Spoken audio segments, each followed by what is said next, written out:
बंदी छोड़ सतगुरु रामपाल जी परमेश्वर जी की जय हो।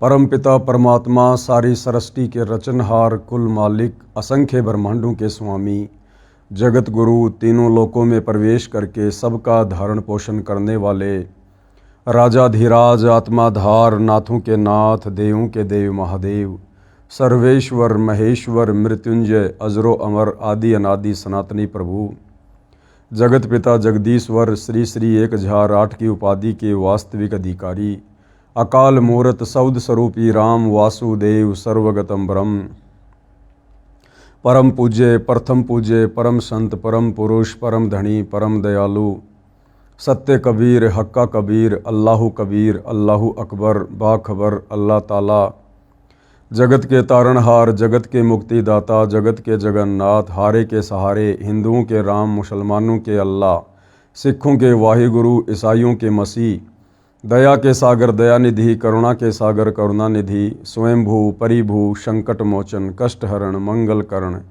दुख भंजन, अविगत कबीर, निर्विकार निर्विषम परमात्मा, अलय अलेख सतगुरु, आदि अनादि सतगुरु, असली मर्यादा पुरुषोत्तम, असली राम, असली कृष्ण, असली घनश्याम, असली मुरारी, राजाओं के राजा, महाराजाओं के महाराजा, शहंशाहों के शहंशाह, सम्राटों के सम्राट, भगवानों के भगवान, अल्लाहों के अल्लाह, प्रभुओं के प्रभु, मसीहाओं के मसीह, सच्चे वाहिगुरु, बाबाओं के बाबा, पीरों के पीर, सेठों के सेठ, जगत सेठ, सावड़सा सेठ, सर्वगुण संपन्न, अनंत कोटि कलाओं के स्वामी, अनंत कोटि ब्रह्मांडों के नायक, योगियों में महायोगी, ध्यानियों में महाध्यानी, सिद्धों में परम सिद्ध, ज्ञानियों में तत्व ज्ञानी, ब्रह्म ज्ञानी, महाज्ञानी, परम ज्ञानी, सर्वश्रेष्ठ ज्ञानी, विज्ञानी, युवा कबीर, समर्थ कबीर, असमवात, अमित ओझा, सच्चे रहनुमा, करीम अल्लाह, सुभान अल्लाह, दुनिया के अंतिम पैगंबर, 8 सितंबर 1951 से गांव धनाना,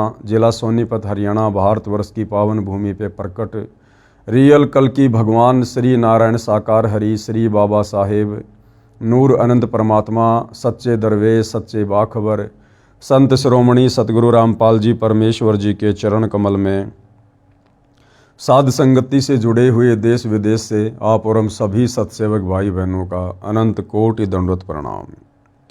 सत्साई भाई और बहनों, बहुत बड़ी दया, बहुत बड़ी मेहर पूज्य गुरुदेव भगवान की, परमेश्वर रामपाल जी की, जिनके शुभ आशीर्वाद से, विशेष आशीर्वाद से, उन्हीं के कर कमल से लिखित पवित्र पुस्तक हिंदू साहिबान नहीं समझे गीता वेद पुराण, इस पवित्र पुस्तक से विशेषकर हिंदू समाज के भाई बहनों को, श्रद्धालुओं को, परमात्मा चाहने वाली आत्माओं को अध्यात्म के विषय में, भक्ति मार्ग के विषय में बहुत ही गहरी गहरी और अच्छी अच्छी जानकारियाँ प्राप्त हो रही है। आज इसी श्रृंखला में हमारा ये 8वें नंबर का वीडियो है। प्रत्येक वीडियो में गुरुदेव भगवान के आशीर्वाद से हम अध्यात्म की ऊंचाइयों को छू रहे हैं। हमने पिछले वीडियोज में देखा कि किस प्रकार से आदि शंकराचार्य जी, जिनके बाद सनातन धर्म को, वैदिक धर्म को हिंदू धर्म के नाम से भी जाना जाने लगा, और आदि शंकराचार्य जी ने वैदिक धर्म के स्वरूप को भी अपनी साधना से बिगाड़ दिया। आदि शंकराचार्य ने हिंदू समाज को देवी देवताओं की पूजा पर आधारित कर दिया, जिन देवी देवताओं की पूजा करने के लिए गीता जी अध्याय 7 श्लोक नंबर 20 और 23 में गीता ज्ञान देने वाले भगवान ने, ब्रह्म ने साफ साफ कहा है कि जो अन्य देवी देवताओं की पूजा करते हैं वो अल्प बुद्धि वाले हैं, मंद बुद्धि वाले हैं। और गीता अध्याय 7 श्लोक नंबर 12 से 15 में गीता ज्ञान देने वाले काल ब्रह्म ने सीधे सीधे ब्रह्मा विष्णु महेश यानी तीनों गुणों की पूजा करने को भी मना किया है। जबकि आदि शंकराचार्य जी ने तो देवी देवताओं की पूजा पर, पाखंड पूजा पर, कर्म कांड पर हिंदू समाज से जुड़े भाई बहनों को आधारित कर दिया। आज हम और आगे जानकारी प्राप्त करेंगे कि उसके बाद किस प्रकार से केदारनाथ, बद्रीनाथ, इन धामों की स्थापना हुई, इन तीर्थों की स्थापना हुई, और किस प्रकार इस अध्यात्म को अच्छे से ना समझ पाने के कारण, हमारे हिंदू शास्त्रों को अच्छे से ना समझ पाने के कारण आज पूरा का पूरा हिंदू समाज भक्ति और भगवान के नाम पर भ्रमित होकर इन तीर्थों पर जाकर, इन धामों पर जाकर और अध्यात्म में पतन की ओर जा रहा है। तो शुरू करते हैं भाइयों और बहनों। अद्भुत प्रसंग, एक घटना का जिक्र गुरुदेव भगवान यहाँ पर लिख रहे हैं। पृष्ठ 41 पर पुस्तक हिमालय तीर्थ में लिखा है कि ये हिमालय तीर्थ नाम की पुस्तक आदि शंकराचार्य जी के द्वारा रचित है और इसके पेज नंबर 41 पर क्या लिखा हुआ है कि भगवान शंकर व पार्वती कपाल मोचन में सुंदर महल बनवाकर निवास करते थे। आदि शंकराचार्य जी लिख रहे हैं अपनी पुस्तक हिमालय तीर्थ में कि भगवान शंकर और पार्वती कपाल मोचन में, एक जगह का नाम है कपाल मोचन, वह एक सुंदर महल बनवाकर निवास करते थे, रह रहे थे। उस स्थान की विशेषताओं से मुग्ध होकर उस मकान पर कब्जा करने के मकसद से भगवान विष्णु एक बालक रूप धारण करके ऋषि गंगा के पास बुरी तरह हाथ पैर मारकर रोने लगे। अब सुनते जाना भाइयों और बहनों, हम जिन प्रधान देवताओं को ब्रह्मा विष्णु महेश को सर्वश्रेष्ठ मानकर, परमात्मा मानकर उनकी पूजा में लीन हैं, उन्हीं की भक्ति से मोक्ष की उम्मीद लगाए बैठे हैं, इन देवी देवताओं के अंदर भी किस कदर हम आम इंसानों की तरह राग, द्वेष, ईर्ष्या, इस प्रकार की भावनाएं ओतप्रोत हैं। और ये जो तीनों देवता हैं ब्रह्मा विष्णु महेश, ये तीनों सगे भाई हैं। दुर्गा इनकी माता है और गीता का ज्ञान देने वाला ब्रह्म, काल ब्रह्म, ये इनका पिता है। तो शंकर और पार्वती जी ने अपने लिए कपाल मोचन में एक सुंदर महल बनवाया। उस महल की विशेषताओं को देखकर सुनकर भगवान विष्णु के मन में उस महल पर, उस मकान पर कब्जा करने की दुर्बुद्धि उत्पन्न हुई। इस पुस्तक में लिखा हुआ है। शिव भगवान व माता पार्वती जी स्नान करने जा रहे थे। पार्वती को दया आई, कहा कि कोई पत्थर हृदय स्त्री बालक को छोड़ गई, उसे उठाकर अपने मकान में छोड़ आई। शिव जी ने मना भी किया था कि यह कोई मायावी देव लगता है, लेकिन पार्वती नहीं मानी। जब स्नान करके शिवजी व पार्वती जी लौटे तो तब तक उस बालक ने चतुर्भुज नारायण रूप धारण करके, यानी विष्णु का रूप धारण करके सारे क्षेत्र पर कब्जा कर लिया था। उसकी नारायण रूप में पूजा होती है। शिवजी विवाद से बचकर, यानी लड़ाई झगड़े से बचकर उसे छोड़कर केदारनाथ चले गए, वहाँ स्थित हो गए, वहाँ शिव का ज्योतिर्लिंग स्थापित कर दिया। अब बताओ भाई और बहनों, इस हिमालय तीर्थ पुस्तक के अनुसार जब हमारे प्रधान तीनों देवताओं के ये चरित्र हैं, विष्णु जी ने अपने भाई के मकान पर कब्जा कर लिया और हम उन्हीं की भक्ति कर रहे हैं, उन्हीं की पूजा करेंगे, तो उनके वो अवगुण हमारे अंदर स्वतः ही आएंगे। यानी जिसको हम इष्ट मानकर पूजा करेंगे उसके गुण अवगुण साधक में आते हैं। तो बताइए हमारा हृदय कैसे निर्मल होगा, हमारी आत्मा, हमारा मन कैसे पाप मुक्त होगा। हम जिन भगवानों को, जिन देवताओं को इष्ट मानकर पूजते हैं, जिनकी भक्ति करते हैं, जब उनके खुद के मन में, खुद के हृदय में इतना छल कपट भरा हुआ है, तो अब गुरुदेव कह रहे हैं विचार करो इस कथा से हमें क्या शिक्षा लेनी है। इन देवताओं की कहानियों से क्या शिक्षा मिलेगी? क्या दूसरे के घर पर कब्जा करना नेक व्यक्ति का कार्य है? महादुष्ट व्यक्ति ऐसी हरकत करता है। क्या ऐसे व्यक्ति देवता माने जा सकते हैं? क्या इनकी पूजा करने को मन करेगा?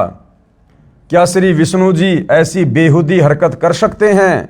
क्या वे बैकुंठ को छोड़कर इस कपाल मोचन पर रहना चाहेंगे? ये सब पुराणों का बोया हुआ बीज है। पाठक जन प्रमाण के लिए लगी फोटो कॉपी भी पढ़ें ताकि आपको भ्रम न रह जाए कि रामपाल ने कुछ मिलाकर लिखा है।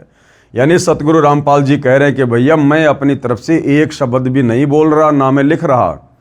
तुम्हारे धर्मशास्त्र, तुम्हारे शंकराचार्यों की पुस्तक, अरे उनमें लिखा हुआ तो मानकर ग्रहण करोगे, उसके बाद तो कोई संशय, कोई शंका नहीं होनी चाहिए। सन 2013 में केदारनाथ पर लाखों श्रद्धालु पूजा के लिए गए थे। तेज बारिश हुई, बाढ़ आ गई, पर्वत गिर गए, लगभग 1 लाख भगत व भगतमती बहनें बच्चे मारे गए, अनर्थ हो गया। यदि भक्ति शास्त्रोक्त है यानी शास्त्रों के अनुकूल है तो भगत की रक्षा परमात्मा करते हैं। अब उस केदारनाथ में जाना, वहां जाकर भक्ति करना, शिवलिंग की पूजा करना, यदि ये साधना हमारे वेदों में है, हमारी गीता में है, यदि ये शास्त्रों के अनुसार होती तो क्या भगवान अपने भगत की रक्षा नहीं करता? क्योंकि शास्त्र विधि अनुसार साधना करने वाले भगत की रक्षा तो भगवान करता है, अन्यथा फिर उस भक्ति के करने का फायदा क्या? कबीर परमेश्वर जी कहते हैं, जय हमरा भगत पछोड़ी होई तो हमरा नाम न लेवे कोई। यदि सत भक्ति करते करते मेरे भगत के ऊपर आपत्ति आ गई तो मेरा नाम कौन लेगा, मेरी भक्ति कौन करेगा? तो हिंदू समाज से जुड़े भाई और बहनों को विचार करना चाहिए, यदि इन धामों पर जाकर, तीर्थों पर जाकर पूजा करना, इनके दर्शन करना, यदि ये शास्त्रों के अनुसार साधना होती तो क्या भगवान शंकर अपने भक्तों की रक्षा नहीं करते? जहां केदारनाथ में पर्वत गिर जाने से, तेज बारिश आ जाने से लाखों श्रद्धालुओं की, भक्तों की दुर्गति से मौत हुई। ये सब लोकवेद यानी दंत कथा है जो इस हिमालय तीर्थ पुस्तक में बताई गई है। अब गुरुदेव भगवान कह रहे हैं, इस हिमालय तीर्थ पुस्तक में जो इस प्रकार की कथाएं लिखी हुई है ना, विष्णु जी के बारे में, शंकर जी के बारे में, ये सब दंत कथाएं हैं, लोकवेद हैं, जिनके ऊपर आज पूरा हिंदू समाज आधारित होकर बैठा हुआ है। इस साधना से अनमोल मानव जीवन नष्ट हो जाता है। ये सब प्रपंच यानी षड्यंत्र काल ब्रह्म ने किए हैं, जीवों से शास्त्र विधि के विपरीत फिजूल की पूजा करवाने के लिए, उनका मानव जीवन नष्ट करवाने के लिए। ये सारा का सारा प्रपंच कौन करवाता है? ये काल ब्रह्म। कौन काल ब्रह्म? ये गीता का ज्ञान देने वाला ब्रह्म, भगवान, ब्रह्मा विष्णु महेश का पिता, दुर्गा का पति। ये नहीं चाहता कि कोई भी आत्मा मेरे 21 ब्रह्मांड से मोक्ष करवा कर बाहर निकल जाए, परम धाम सतलोक चली जाए। क्योंकि जब आप सृष्टि रचना पढ़ेंगे तो आपको पता चलेगा कि इस गीता बोलने वाले काल ब्रह्म को, यहाँ के नकली भगवान को, ब्रह्मा विष्णु महेश के पिता को एक भयंकर श्राप परम अक्षर ब्रह्म सत्य पुरुष कबीर देव जी की ओर से लगा हुआ है, जिस कारण इसे प्रतिदिन 1 लाख मानव शरीरधारी स्त्री या पुरुष, उनके सूक्ष्म शरीर में जो वासना जमा हो जाती है उसे खाने का श्राप लगा हुआ है। तो ये कभी नहीं चाहेगा कि कोई भी प्राणी मेरे 21 ब्रह्मांड से शत भक्ति करके बाहर निकल जाए। इसलिए ये हर किसी को भ्रमित रखता है भक्ति और भगवान के नाम पर। ये वही पुस्तक है हिमालय तीर्थ, ये वही पुस्तक है हिमालय तीर्थ, जिसकी फोटोकॉपी पूज्य गुरुदेव भगवान ने लगा रखी है। ये कहाँ से प्रकाशित है? इसके प्रकाशक हैं रंजू चक्रवर्ती, 76A/1 बामाचरण राय रोड, कलकत्ता। इनके फ़ोन और फैक्स नंबर हैं ताकि किसी को कोई शंका ना रहे। ये फोटोकॉपी पुस्तक हिमालय तीर्थ के पेज नंबर 17 से 21 तथा 41 और 42 की है।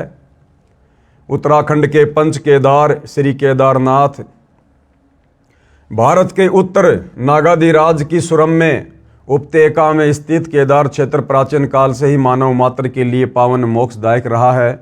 इस क्षेत्र की प्राचीनता एवं पौराणिक महत्व के संबंध में स्वयं भगवान शंकर ने स्कंद पुराण में माता पार्वती के प्रश्न का उत्तर अपने श्री मुख से निम्न प्रकार दिया है।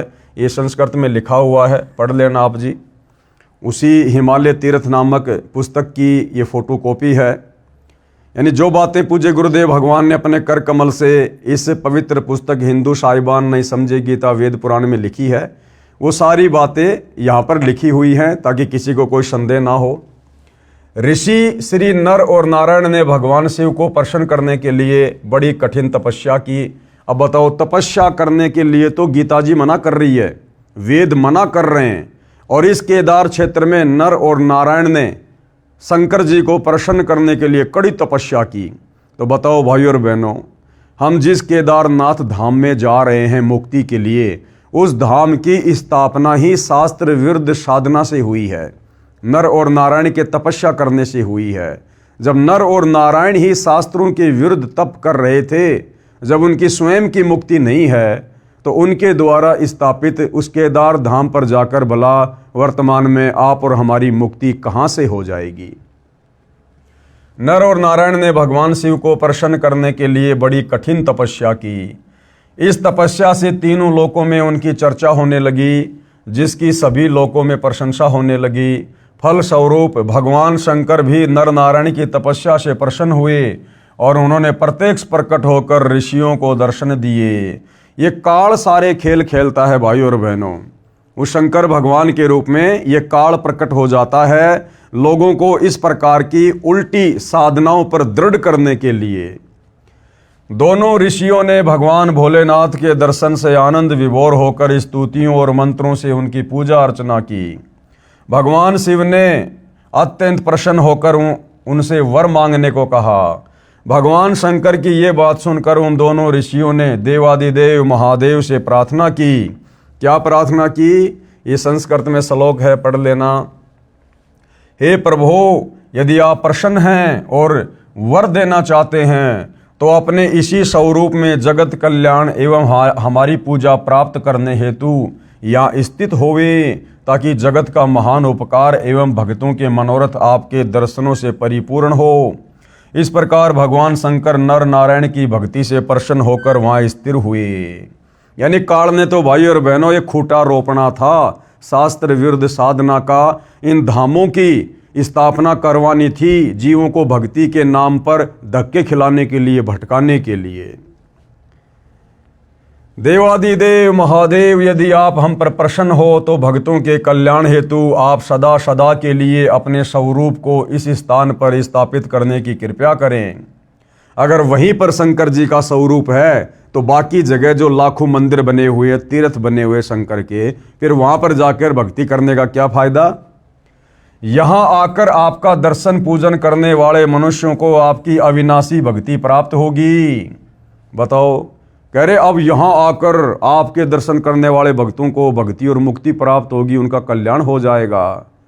और केदारनाथ में जब वो भूस्खलन हुआ, तेज बारिश हुई, पहाड़ गिरे और लाखों भगत वहाँ पर अकाल मृत्यु को प्राप्त हुए, तो उनका हो गया कल्याण।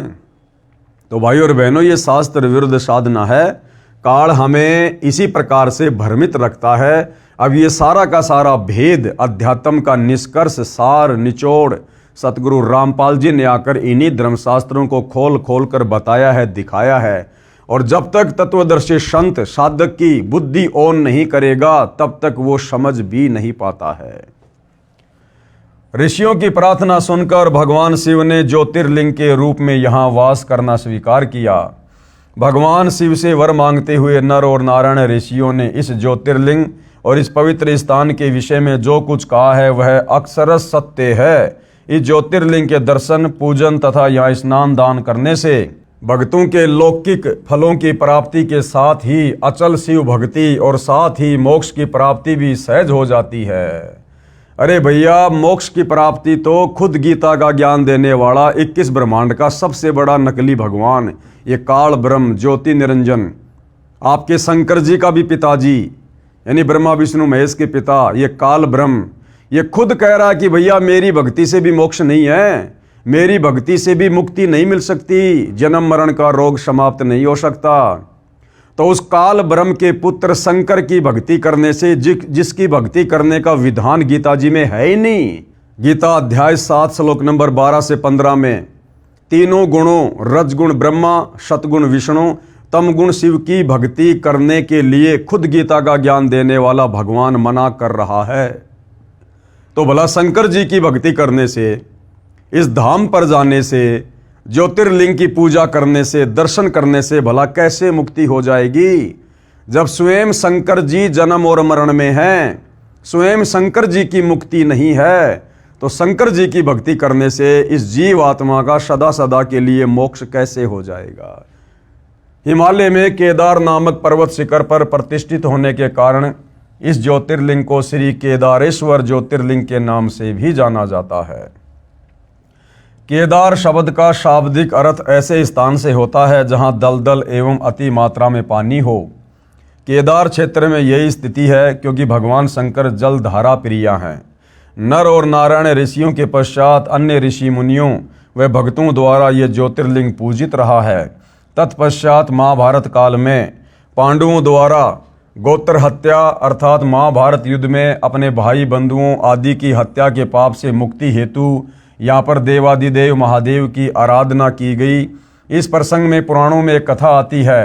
भगवान वेद व्यास जी की आज्ञा से पांडव केदार क्षेत्र में आए। भगवान महिष यानी भैंस का रूप धारण कर, कौन, ये काल ब्रह्म, इसने भैंस का रूप धारण किया और केदार अंचल में विचरण करने लगे। भीम ने भगवान शिव को मायावी महिष के रूप में पहचान लिया। वह ऐसा जानकर भगवान शिव महिष रूप में पृथ्वी में समा ही रहे थे कि महाबली भीम ने दौड़कर उनका पिछला भाग पकड़ लिया। बताओ, अब वो भीम ज़्यादा बलवान हुआ या वो भगवान ज़्यादा बलवान हुआ जो भैंस बना हुआ था, जो भीम ने जाके उसके पीछे को हिस्से को पकड़ लिया हैं और फिर वही भगवान को विराजमान कर दिया। तो भगवान ज़्यादा पावरफुल हुआ या वो भीम ज़्यादा पावरफुल हुआ? तो इस काल ने तो भाइयों और बहनों इस प्रकार की घटनाओं को जन्म देकर जगह जगह इन तीर्थों की धामों की स्थापना करवा के शास्त्र विरुद्ध साधना को बढ़ावा देना होता है। पांडवों की भक्ति एवं विश्वास को देखकर भगवान शिव ने उन्हें साक्षात दर्शन दिए। वह गोत्र हत्या गुरु हत्या के फलस्वरूप प्रायश्चित के रूप में भीम द्वारा पकड़े गए पृष्ठ भाग की पूजा अर्चना का आदेश देकर वही अंतर्ध्यान हो गए। यानी काल ब्रह्म जो भैंस बनकर जमीन में समा गया था और जमीन में समाते समाते भीम ने जो भैंस के पिछले हिस्से को पकड़ लिया था जो पत्थर का बन गया था, यानी भैंस का पीछे का गोबर और मलमूत्र वाला हिस्सा, कहते हैं फिर उसकी पूजा करने से पांडवों के सारे पाप नष्ट हो गए। पृष्ठ भाग ने शिला का रूप धारण किया, यानी भैंस के पिछले हिस्से ने शिला यानी पत्थर का रूप धारण किया जो पांडवों द्वारा पूजित हुआ और पांडवों ने फिर उसकी पूजा करी। वह तब से आज तक पूजित है। महिष यानी भैंस का आगे का भाग नेपाल में जाकर प्रकट हुआ जो पशुपतिनाथ के नाम से विख्यात हुआ। महिष यानी भैंस के अन्य चार भाग क्रमशः तुंगनाथ में बाहु, रुद्रनाथ में मुख, महेश्वरम में नाभि, कल्पेश्वरम में जटा, इस प्रकार केदारनाथ को छोड़कर महिष यानी भैंस रूपी भगवान शंकर के अन्य चार भाग केदार क्षेत्र में प्रतिष्ठित हुए। केदारनाथ सहित ये स्थान पंच केदार के नाम से विख्यात है। यानी इस प्रकार से काल ने शास्त्र विरुद्ध साधना करवाने के लिए इन धामों की स्थापना करवाई, जहां जाकर भक्ति करके आज पूरा हिंदू समाज मुक्ति की उम्मीद में बैठा हुआ है। भाई मुक्ति नहीं, दुर्गति प्राप्त होगी, दुर्गति। तो भाइयों और बहनों, ये इस पुस्तक के अंदर सब कुछ लिखा हुआ है। आप और हमें किसी प्रकार की कोई शंका ना रहे, इसलिए सतगुरु रामपाल जी ने इस पुस्तक का हवाला दिया है और इसके कुछ पृष्ठ हैं जो यहाँ पर उन्होंने ऐड किए हैं, लिखे हुए हैं। इसी प्रकार ये आदि केदारेश्वर मंदिर, ये आदि केदारेश्वर मंदिर, इसका निर्माण कैसे हुआ? पुराणों में शंकर जी के कपाल मोचन संबंधी प्रसंग एवं उनकी बद्री क्षेत्र में स्थित होने की कथाएं विस्तार से वर्णित हैं। इसी क्रम में दूसरा मत ये भी है कि पूर्व शिव पार्वती का ही ये निवास स्थान था। भगवान विष्णु इस क्षेत्र की विशेषताओं से मुग्ध होकर इसे अपना बनाना चाहते थे। एक दिन जब भगवान शिव पार्वती सहित स्नान हेतु जा रहे थे तो ऋषि गंगा के दाएं भाग में स्थित एक शिलाखंड में रोते हुए एवं हाथ पैर पटकते बालक को देख पार्वती भगवान शिव से कहती है कि नाथ, किसी पाषाण हृदय देवी ने कैसे सुंदर बच्चे को यहाँ फेंक दिया, इसे भवन में रखें तब आगे बढ़ें। अंतर्यामी भगवान शिव सारे रहस्य को जान पार्वती को सचेत करते हैं कि देवी ये कोई मायावी कुमार है, इसका चक्कर ठीक नहीं, देखो चली जाओगी। परंतु ममतामयी माता पार्वती बच्चे को उठाकर भवन में रखती है। अरे ममतामयी नहीं, पार्वती को बच्चे पर ममता नहीं आई। शंकर जी ने जब पार्वती को मना कर दिया, पार्वती कौन है? शंकर जी की अर्धांगिनी, उसकी पत्नी। और शंकर जी अपनी पत्नी को मना कर रहे हैं कि पार्वती, मैंने अपनी दिव्य दृष्टि से देख लिया है, ये कोई मायावी बच्चा है, तुम छली जाओगी, ये कोई षड्यंत्र है। तुम इस बच्चे की चिंता मत करो, आगे बढ़ो। और पार्वती उसके बावजूद भी अपनी जिद पर अड़ी हुई है। तो विचार कर सकते हैं भाई और बहनों, ये पार्वती अपने पति भगवान शंकर की कितनी इज्जत करती है, जो अपने पति की बात भी नहीं मानती है, जबकि पति को तो परमेश्वर की संज्ञा दी जाती है आम समाज में। तो बताइए, जिस शंकर भगवान की इज्जत उसकी पत्नी की नज़रों में 2 कौड़ी की नहीं है, बताओ आप और हम उनकी भक्ति करके संसार से मुक्त होना चाहते हैं। जब स्नान कर लौटी तो बालक ने चतुर्भुज नारायण के रूप में प्रकट होकर पूरे क्षेत्र पर अपना अधिकार कर लिया।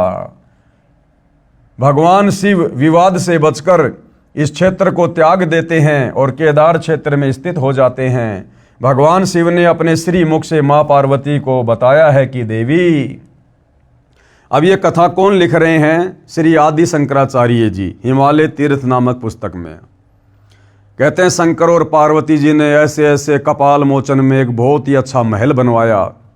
उस मकान की विशेषताओं को देखकर श्री विष्णु जी के मन में दोष उत्पन्न हो गया कि ऐसा सुंदर मकान तो मेरे कब्जे में होना चाहिए। और श्री विष्णु जी ने षड्यंत्र रचा। जब पार्वती और शंकर जी जा रहे थे तो एक बच्चे का रूप बनाकर रोने लगा, हाथ पैर मारने लगा। पार्वती जी को दया आ गई कि इस बच्चे को हम अपने महल में छोड़ेंगे, फिर आगे बढ़ेंगे। अब विचार करो भाई और बहनों, एक तरफ तो आदि शंकराचार्य जी हिंदू समाज को पंचदेवों की पूजा का विधान बता रहे हैं कि श्री ब्रह्मा, श्री विष्णु, श्री शंकर जी, श्री वेद व्यास जी, इनकी पूजा करनी चाहिए, इनकी पूजा से मुक्ति होगी।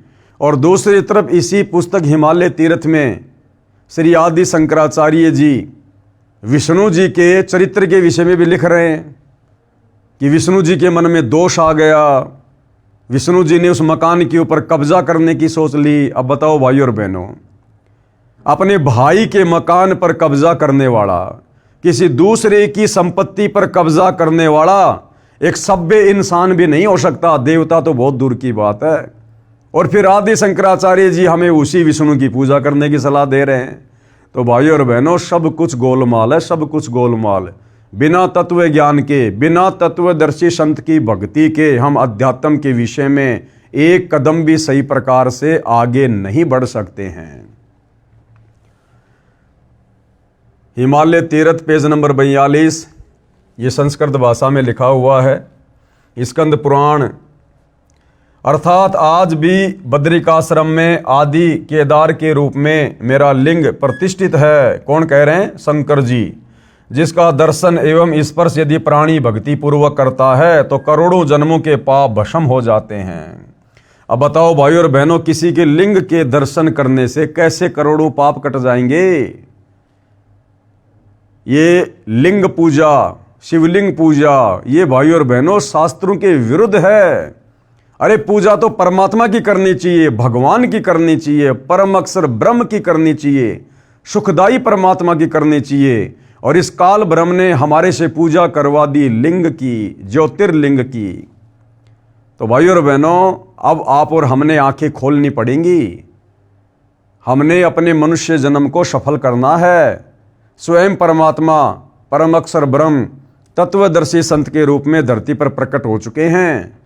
तब जाकर ये सदियों पुराने रहस्य जो आप और हमारे लिए पहेलियां बनी हुई थी, इन धर्मशास्त्रों को सतगुरु रामपाल जी ने आम समाज के सामने पहली कक्षा का कायदा बना के छोड़ दिया, जो हमारे ऋषि मुनियों के लिए पहाड़ से कम नहीं थे। तो अब तो हमने आंखें खोलनी चाहिए अपनी आंखों से सारी सच्चाई देखकर।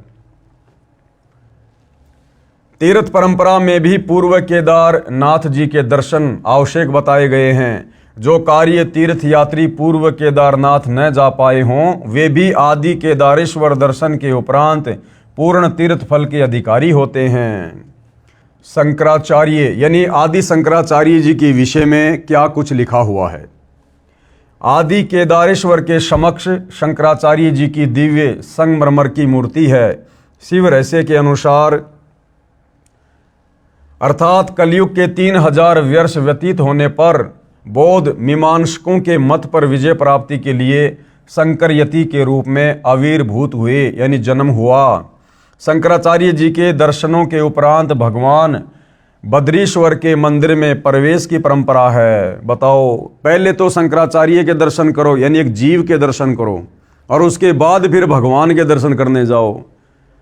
तो बताओ भाई, भगवान बड़ा हुआ या फिर वो शंकराचार्य बड़ा हुआ? तो टोटल उल्टी साधना। इसी पुस्तक के पेज नंबर 78-85 तक जो फोटोकॉपी लगी है, इनमें कहा है कि नर तथा नारायण ऋषियों ने कठिन तप यानी घोर तप किया। अभी आपने हिमालय तीर्थ नामक पुस्तक में नर और नारायण की कथा सुनी है। अब उसका निष्कर्ष सतगुरु रामपाल जी बताने जा रहे हैं कि नर और नारायण ने जो घोर तपस्या की, क्या हमारे शास्त्रों में, गीता जी में और चारों वेदों में क्या कहीं इस प्रकार से घोर तप करने का कहीं कोई प्रावधान है? यदि नहीं है तो नर और नारायण जब स्वयं ही शास्त्रों के विरुद्ध साधना किया करते थे, तो उनके द्वारा स्थापित उन धामों पर जाकर भक्ति करने से, दर्शन करने से भला हमारी आत्मा का कल्याण कैसे होगा? इसी पुस्तक के पेज नंबर 78-85 तक जो फोटोकॉपी लगी है, इनमें कहा है कि नर तथा नारायण ऋषियों ने कठिन तप यानी घोर तप किया। घोर तप करने के विषय में गीता क्या कहती है? पढ़ें निम्न प्रसंग।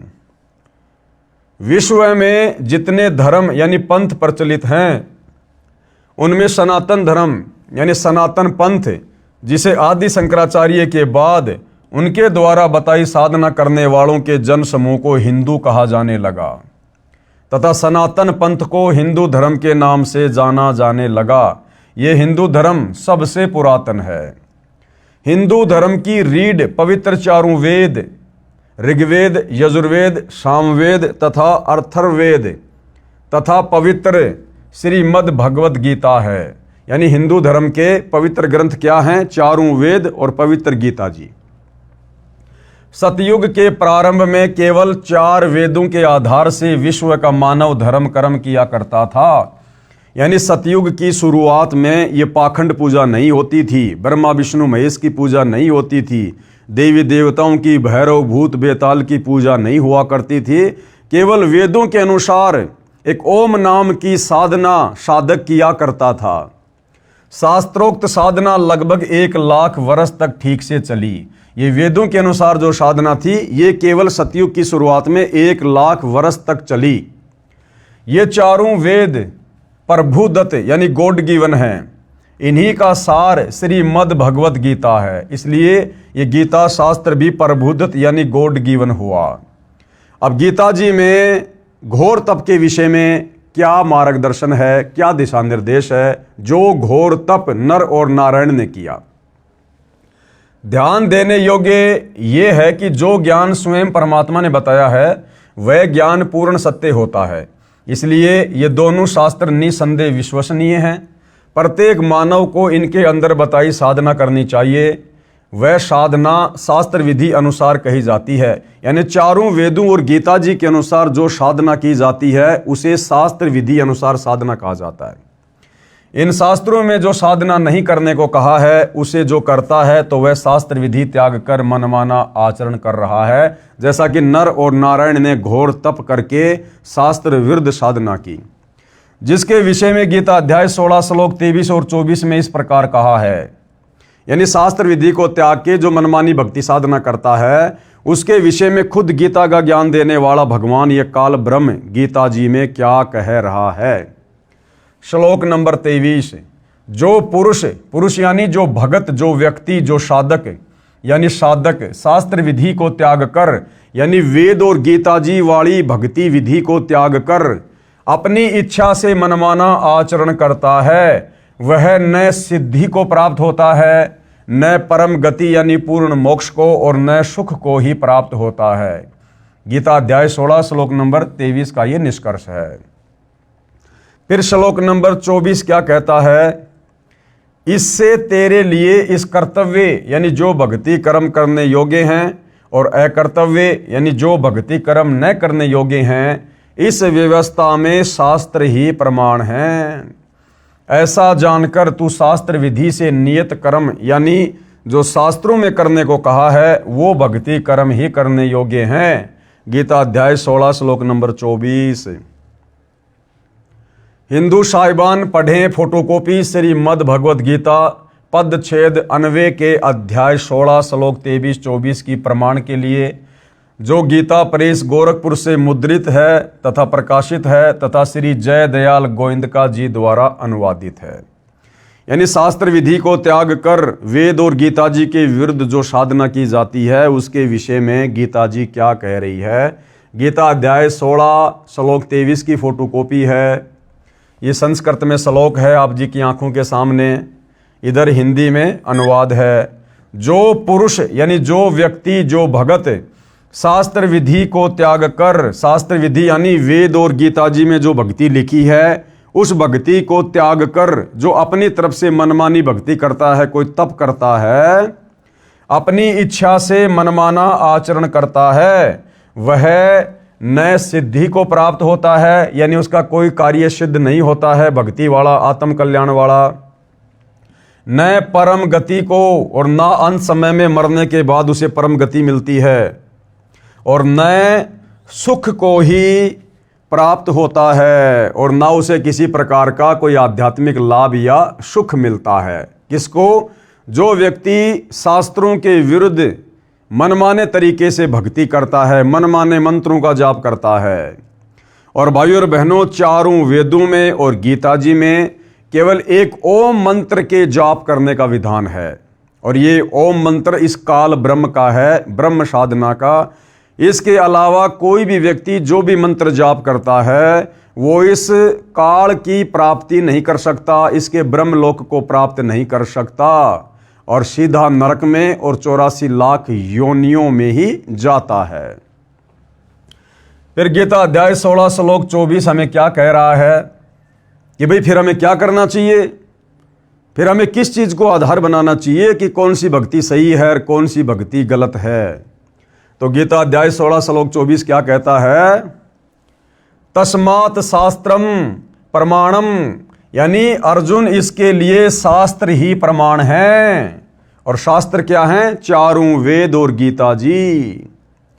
इससे तेरे लिए इस कर्तव्य यानी कौन सी भक्ति करनी चाहिए और अकर्तव्य यानी कौन सी भक्ति साधना नहीं करनी चाहिए, इस व्यवस्था में शास्त्र ही प्रमाण है। यानी ये गीता और चारों वेद ही प्रमाण है कि हमने भक्ति साधना कौन सी करनी चाहिए और किस प्रकार से करनी चाहिए। और गीता ज्ञान देने वाले काल ब्रह्म ने गीता अध्याय 4 श्लोक नंबर 34 में अर्जुन से बिल्कुल क्लियर कर दिया है कि भाई अर्जुन, अगर तुझे पूर्ण मुक्ति चाहिए, उसने क्लियर कर दिया भैया मेरी भक्ति करने से, ओम नाम का जाप करने से, ब्रह्मलोक में जाने से भी पूर्ण मुक्ति नहीं है। जन्म मरण से तेरा पीछा नहीं छूटेगा, नरक में जाना ही पड़ेगा, 84 लाख योनियों में जाना ही पड़ेगा। अगर अर्जुन तुझे पूर्ण मोक्ष चाहिए, पूर्ण मुक्ति चाहिए, उस परम अक्षर ब्रह्म के सत्य पुरुष कबीर देव के सतलोक में जाना है, सचखंड में जाना है, जहां जाने के बाद ये साधक फिर वापस लौटकर इस मेरे 21 ब्रह्मांड में इस जन्म और मरण के चक्कर में नहीं आता, गधा कुत्ता सुअर नहीं बनता। तो भाई तुझे किसी तत्वदर्शी संत की खोज करनी पड़ेगी। वो तत्वदर्शी संत तुझे बताएगा कि वास्तव में परम अक्षर ब्रह्म की पूर्ण भक्ति क्या है, ये सदा सदा के लिए जन्म और मरण का झंझट कैसे समाप्त होगा। तो गीता ज्ञान देने वाले ब्रह्म ने, भगवान ने भी गीता अध्याय 4 श्लोक 34 में क्लियर कर दिया कि अर्जुन, वो पूर्ण मुक्ति वाली भक्ति, वो तत्व ज्ञान भाई मेरे पास में भी नहीं है। अगर होता तो बता देता, किसी तत्वदर्शी संत की शरण में जाने की सलाह क्यों देता। तो भाई और बहनों, वह एकमात्र तत्वदर्शी संत वर्तमान में इस पूरी पृथ्वी पर सतगुरु रामपाल जी हैं।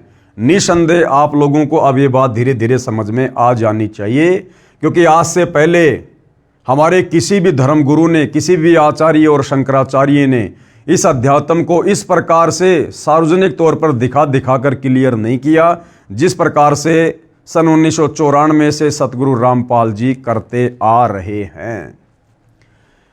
तो इससे तेरे लिए इस कर्तव्य और अकर्तव्य की व्यवस्था में, यानी कौन सी भक्ति करनी चाहिए, कौन सी भक्ति नहीं करनी चाहिए, शास्त्र ही प्रमाण है। यानी किसी की दंत कथा पर, किसी की कही सुनाई बातों पर अर्जुन यकीन मत करना। यानी अर्जुन के माध्यम से श्रद्धालुओं को, भगत समाज को यह संदेशा दिया जा रहा है कि भैया किसी की दंत कथा पर विश्वास मत करना, किसी के लोक वेद पर विश्वास मत करना, कहीं सुनाई कथाओं पर विश्वास मत करना। शास्त्रों में क्या प्रमाण है, गीता जी और चारों वेद भक्ति करने के विषय में क्या दिशा निर्देश दे रहे हैं, उस अनुसार भक्ति साधना करेगा तो तेरी मुक्ति का मार्ग प्रशस्त होगा। अन्यथा भैया जन्म मरण के चक्कर में, लक 84 के चक्कर में पड़ा ही रहेगा। ऐसा जानकर तू शास्त्र विधि से नियत कर्म ही करने योग्य हैं, यानी शास्त्र विधि के अनुसार जो धर्म कर्म करने चाहिए वही करने चाहिए, उन्हीं से भैया मुक्ति का रास्ता साफ होगा। अब देवताओं की पूजा का लाभ, यानी श्री आदि शंकराचार्य जी ने जिस प्रकार से हिंदू समाज को देवी देवताओं की पूजा पर, भक्ति पर, पाखंड पूजा पर, कर्म कांड पर आधारित कर दिया था, अब इन देवी देवताओं की पूजा के विषय में, इन देवी देवताओं की पूजा से मिलने वाले लाभ या हानि के विषय में हमारे पवित्र सदग्रंथ क्या कह रहे हैं, गीता जी क्या कह रही है। पढ़ते हैं पवित्र श्रीमद् भगवद गीता से अध्याय 17 श्लोक 1 और 6। श्लोक 1 में क्या कहा गया है।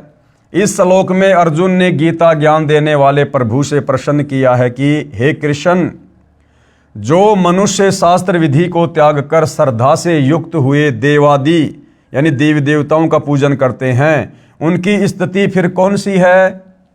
यानी जो व्यक्ति बड़ी श्रद्धा से, बड़ी लगन से, अध्यात्म ज्ञान के अभाव में जो इन देवी देवताओं की पूजा करते हैं, तो उसकी क्या स्थिति है, उससे क्या लाभ मिलता है।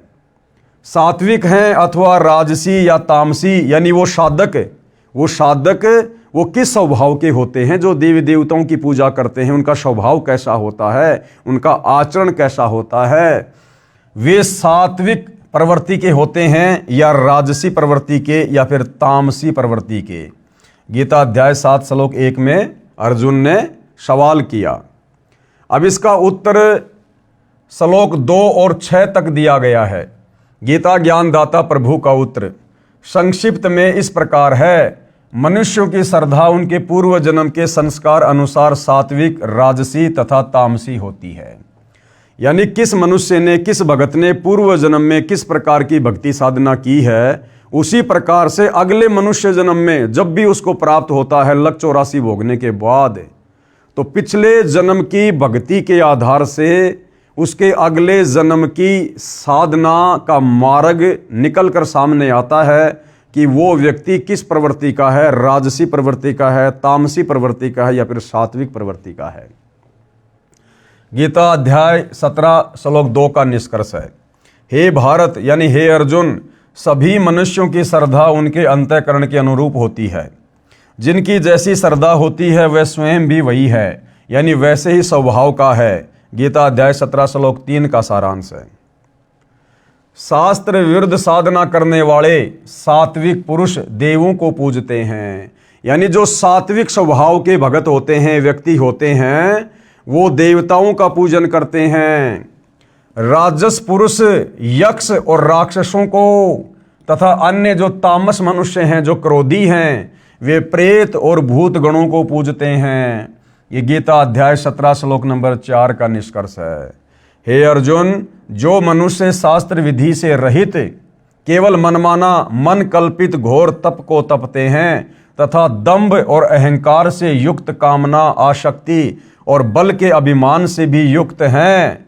गीता अध्याय 17 श्लोक 5। यानी इस प्रकार के जो ये साधक होते हैं, इनके अंदर कमियां ही कमियां होती हैं। तथा जो शरीर रूप से स्थित भूत समुदाय को तथा अंतःकरण में स्थित मुझको यानी गीता ज्ञानदाता प्रभु को भी दुखी करने वाले हैं। यानी राजसी, तामसी और सात्विक भक्ति करने वाले साधक, ये गीता का ज्ञान देने वाला काल ब्रह्म कह रहा है कि ये इस प्रकार के श्रद्धालु मुझे भी दुखी करने वाले हैं, मुझे भी ये पीड़ा देते हैं इस प्रकार की आदि अधूरी भक्ति करके, यानी कष्ट पहुंचाते हैं। उन अज्ञानियों को तू असुर स्वभाव वाले जान। राजस, तामसी और सात्विक यानी देवी देवताओं की भक्ति करने वाले, गीता का ज्ञानदाता कह रहा है कि वो भगत नहीं है, वो असुर स्वभाव वाले हैं, राक्षस प्रवृत्ति के लोग जान उनको। उन अज्ञानियों को तू असुर स्वभाव वाले जान। गीता अध्याय 17 श्लोक नंबर 6 में लिखा है।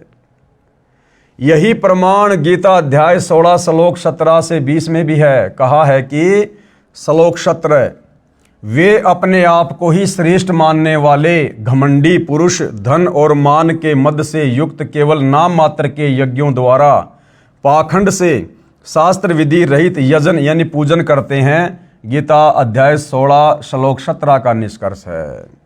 फिर श्लोक 18 क्या कहता है?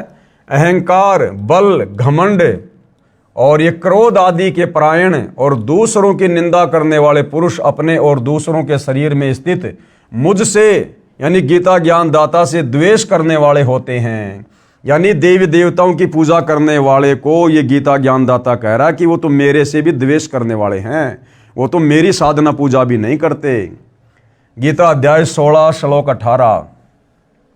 श्लोक 19 क्या कहता है? उन द्वेष करने वाले पापाचारी और क्रूर कर्मी नराधमों को मतलब नीच मनुष्यों को, देखो भाई और बहनों, देवी देवताओं की पूजा करने वाले को नीच मनुष्यों की संज्ञा दे रही है गीता जी, नीच मनुष्यों की। उन द्वेष करने वाले पापाचारी और क्रूर कर्मी नराधमों को यानी नीच मनुष्यों को मैं संसार में बार बार आसुरी योनियों में ही डालता हूं। कौन कह रहा है? गीता का ज्ञान देने वाला ब्रह्म। हिंदू समाज से जुड़े भाई और बहनों, तुम्हारा भगवान, गीता का ज्ञान देने वाला भगवान, चाहे तुम श्री कृष्ण समझो, चाहे विष्णु समझो, चाहे काल ब्रह्म समझो, ये कह रहा है कि इस प्रकार से राजस, तामसी और सात्विक प्रवृत्ति के जो भगत हैं, जो साधक हैं, जो देवी देवताओं की पूजा करते हैं, शास्त्रों के विरुद्ध साधना करते हैं, ये गीता ज्ञान देने वाला भगवान कह रहा कि वो मुझे दुखी करने वाले हैं और मैं बार बार उनको आसुरी योनियों में डालता हूं। यानी कभी नरक में, कभी लक 84 में, मैं संसार में बार बार आसुरी योनियों में ही डालता हूं। गीता अध्याय 16 श्लोक 19। यानी देवी देवताओं की पूजा करने वाले का कतई मोक्ष नहीं है। थोड़ा बहुत लाभ जो इस ब्रह्म की भक्ति से मिलता है, वो लाभ भी देवी देवताओं की भक्ति से नहीं है। हम केवल अपना अनमोल समय और क्षमा से ही बर्बाद करते हैं। फिर श्लोक 20 क्या कहता है? हे अर्जुन, वे मूढ़ यानी मूर्ख, कौन? जो देवी देवताओं की पूजा करते हैं, जो राजस, तामसी और सात्विक जो प्रवृत्ति के लोग हैं, गीता ज्ञानदाता उनको मूर्ख कह रहा है कि हे अर्जुन, वे मूढ़ यानी मूर्ख मुझको न प्राप्त होकर ही जन्म जन्म में आसुरी योनि को प्राप्त होते हैं, फिर उससे भी अति नीच गति को प्राप्त होते हैं, यानी घोर नरक में गिरते हैं। उपरोक्त श्रीमद् भगवत गीता के श्लोकों का निष्कर्ष अब पूज्य गुरुदेव भगवान हमें और अच्छे से संक्षिप्त में सरल रूप में समझा रहे हैं कि इन तमाम बातों का क्या निष्कर्ष है। गीता अध्याय 17 श्लोक 1 में अर्जुन ने पूछा है कि हे कृष्ण, जो मनुष्य शास्त्र विधि को त्याग कर श्रद्धा से युक्त हुए देवादि यानी देवता आदि का पूजन करते हैं, वे स्वभाव से कैसे होते हैं? यानी देवी देवताओं की पूजा करने वालों का स्वभाव कैसा होता है? तो अर्जुन ने गीता अध्याय 7 श्लोक 12 से 15 में पहले सुना था कि तीनों गुणों यानी त्रिगुणमयी माया अर्थात रजगुण ब्रह्मा जी, सतगुण विष्णु जी तथा तमगुण शिव जी आदि देवताओं को पूजने वाले उन्हीं तक सीमित रहते हैं। उनकी बुद्धि उनसे ऊपर मुझ गीता ज्ञान दाता की भक्ति तक नहीं जाती है, जिसका ज्ञान इस त्रिगुणमयी माया द्वारा हरा जा चुका है। यानी जो लोग केवल ब्रह्मा विष्णु महेश और देवी देवताओं की भक्ति तक ही सीमित हैं, ये गीता का ज्ञान देने वाला काल ब्रह्म कह रहा है कि ऐसे लोगों का ज्ञान यानी जिनका ज्ञान यानी जिनकी बुद्धि इस त्रिगुणमयी माया द्वारा यानी ब्रह्मा विष्णु महेश द्वारा हरा जा चुका है, वे राक्षस स्वभाव को धारण किए हुए मनुष्यों में नीच दूषित कर्म करने वाले मूर्ख मेरी भक्ति भी नहीं करते। गीता का ज्ञान देने वाला काल ब्रह्म कह रहा है कि मेरी भक्ति भी नहीं करते। ये ब्रह्मा विष्णु महेश तक की भक्ति करने वाले आसुर स्वभाव को धारण किए हुए मनुष्यों में नीच दूषित कर्म करने वाले मूढ़ यानी मूर्ख 4 गालियां दी है। गीता ज्ञान बोलने वाले भगवान ने, काल ब्रह्म ने, जो लोग ब्रह्मा विष्णु महेश और देवी देवताओं तक की पूजा करते हैं। गीता अध्याय 7 श्लोक 20 व 23 में इस प्रकार कहा है। इनमें श्लोक 12 व 15 को फिर दोहराया है। कहा है कि उन भोगों की कामना द्वारा जिनका ज्ञान हरा जा चुका है, यानी ब्रह्मा विष्णु महेश और देवी देवताओं की पूजा करके क्षणिक लाभ प्राप्त करने वाले लोगों के विषय में कहा जा रहा है कि जिनका ज्ञान हरा जा चुका है, वे लोग अपने स्वभाव से प्रेरित होकर उस नियम को धारण करके, यानी लोकवेद दंत कथाओं के आधार से अन्य देवताओं को भजते हैं, अर्थात पूजते हैं, जो गीता जी में निषेध है यानी मना किया हुआ है कि रजगुण ब्रह्मा जी, सतगुण विष्णु जी तथा तमगुण शिव जी व अन्य देवी देवताओं की पूजा नहीं करनी चाहिए। गीता जी मना कर रही है। वे लोक वेद के आधार से किसी से सुनकर देवताओं को भजते हैं, पूजते हैं। वे देवताओं की पूजा शास्त्र विधि रहित यानी मनमाना आचरण करते हैं, जिसको गीता अध्याय 16 श्लोक 23 और 24 में व्यर्थ साधना कहा है। उसी के विषय में गीता अध्याय 17 श्लोक 1 में अर्जुन ने प्रश्न किया है कि हे कृष्ण, जो व्यक्ति शास्त्र विधि को त्याग कर अपनी इच्छा से अन्य देवताओं का पूजन करते हैं, उनकी निष्ठा कैसी है, उनकी भावना कैसी है, उनका स्वभाव कैसा है। जो शास्त्र विधि को त्याग कर यानी गीता और वेदों के विपरीत जो इन देवी देवताओं की भक्ति करते हैं, पूजा पाठ करते हैं, मुझे उनके स्वभाव के विषय में बताओ। तो भैया देवी देवताओं के पुजारियों के स्वभाव के विषय में क्या कहा जा रहा है, यानी उनकी स्थिति राजसी है या सात्विक है या तामसी है, कौन सी कैटेगरी में है वो।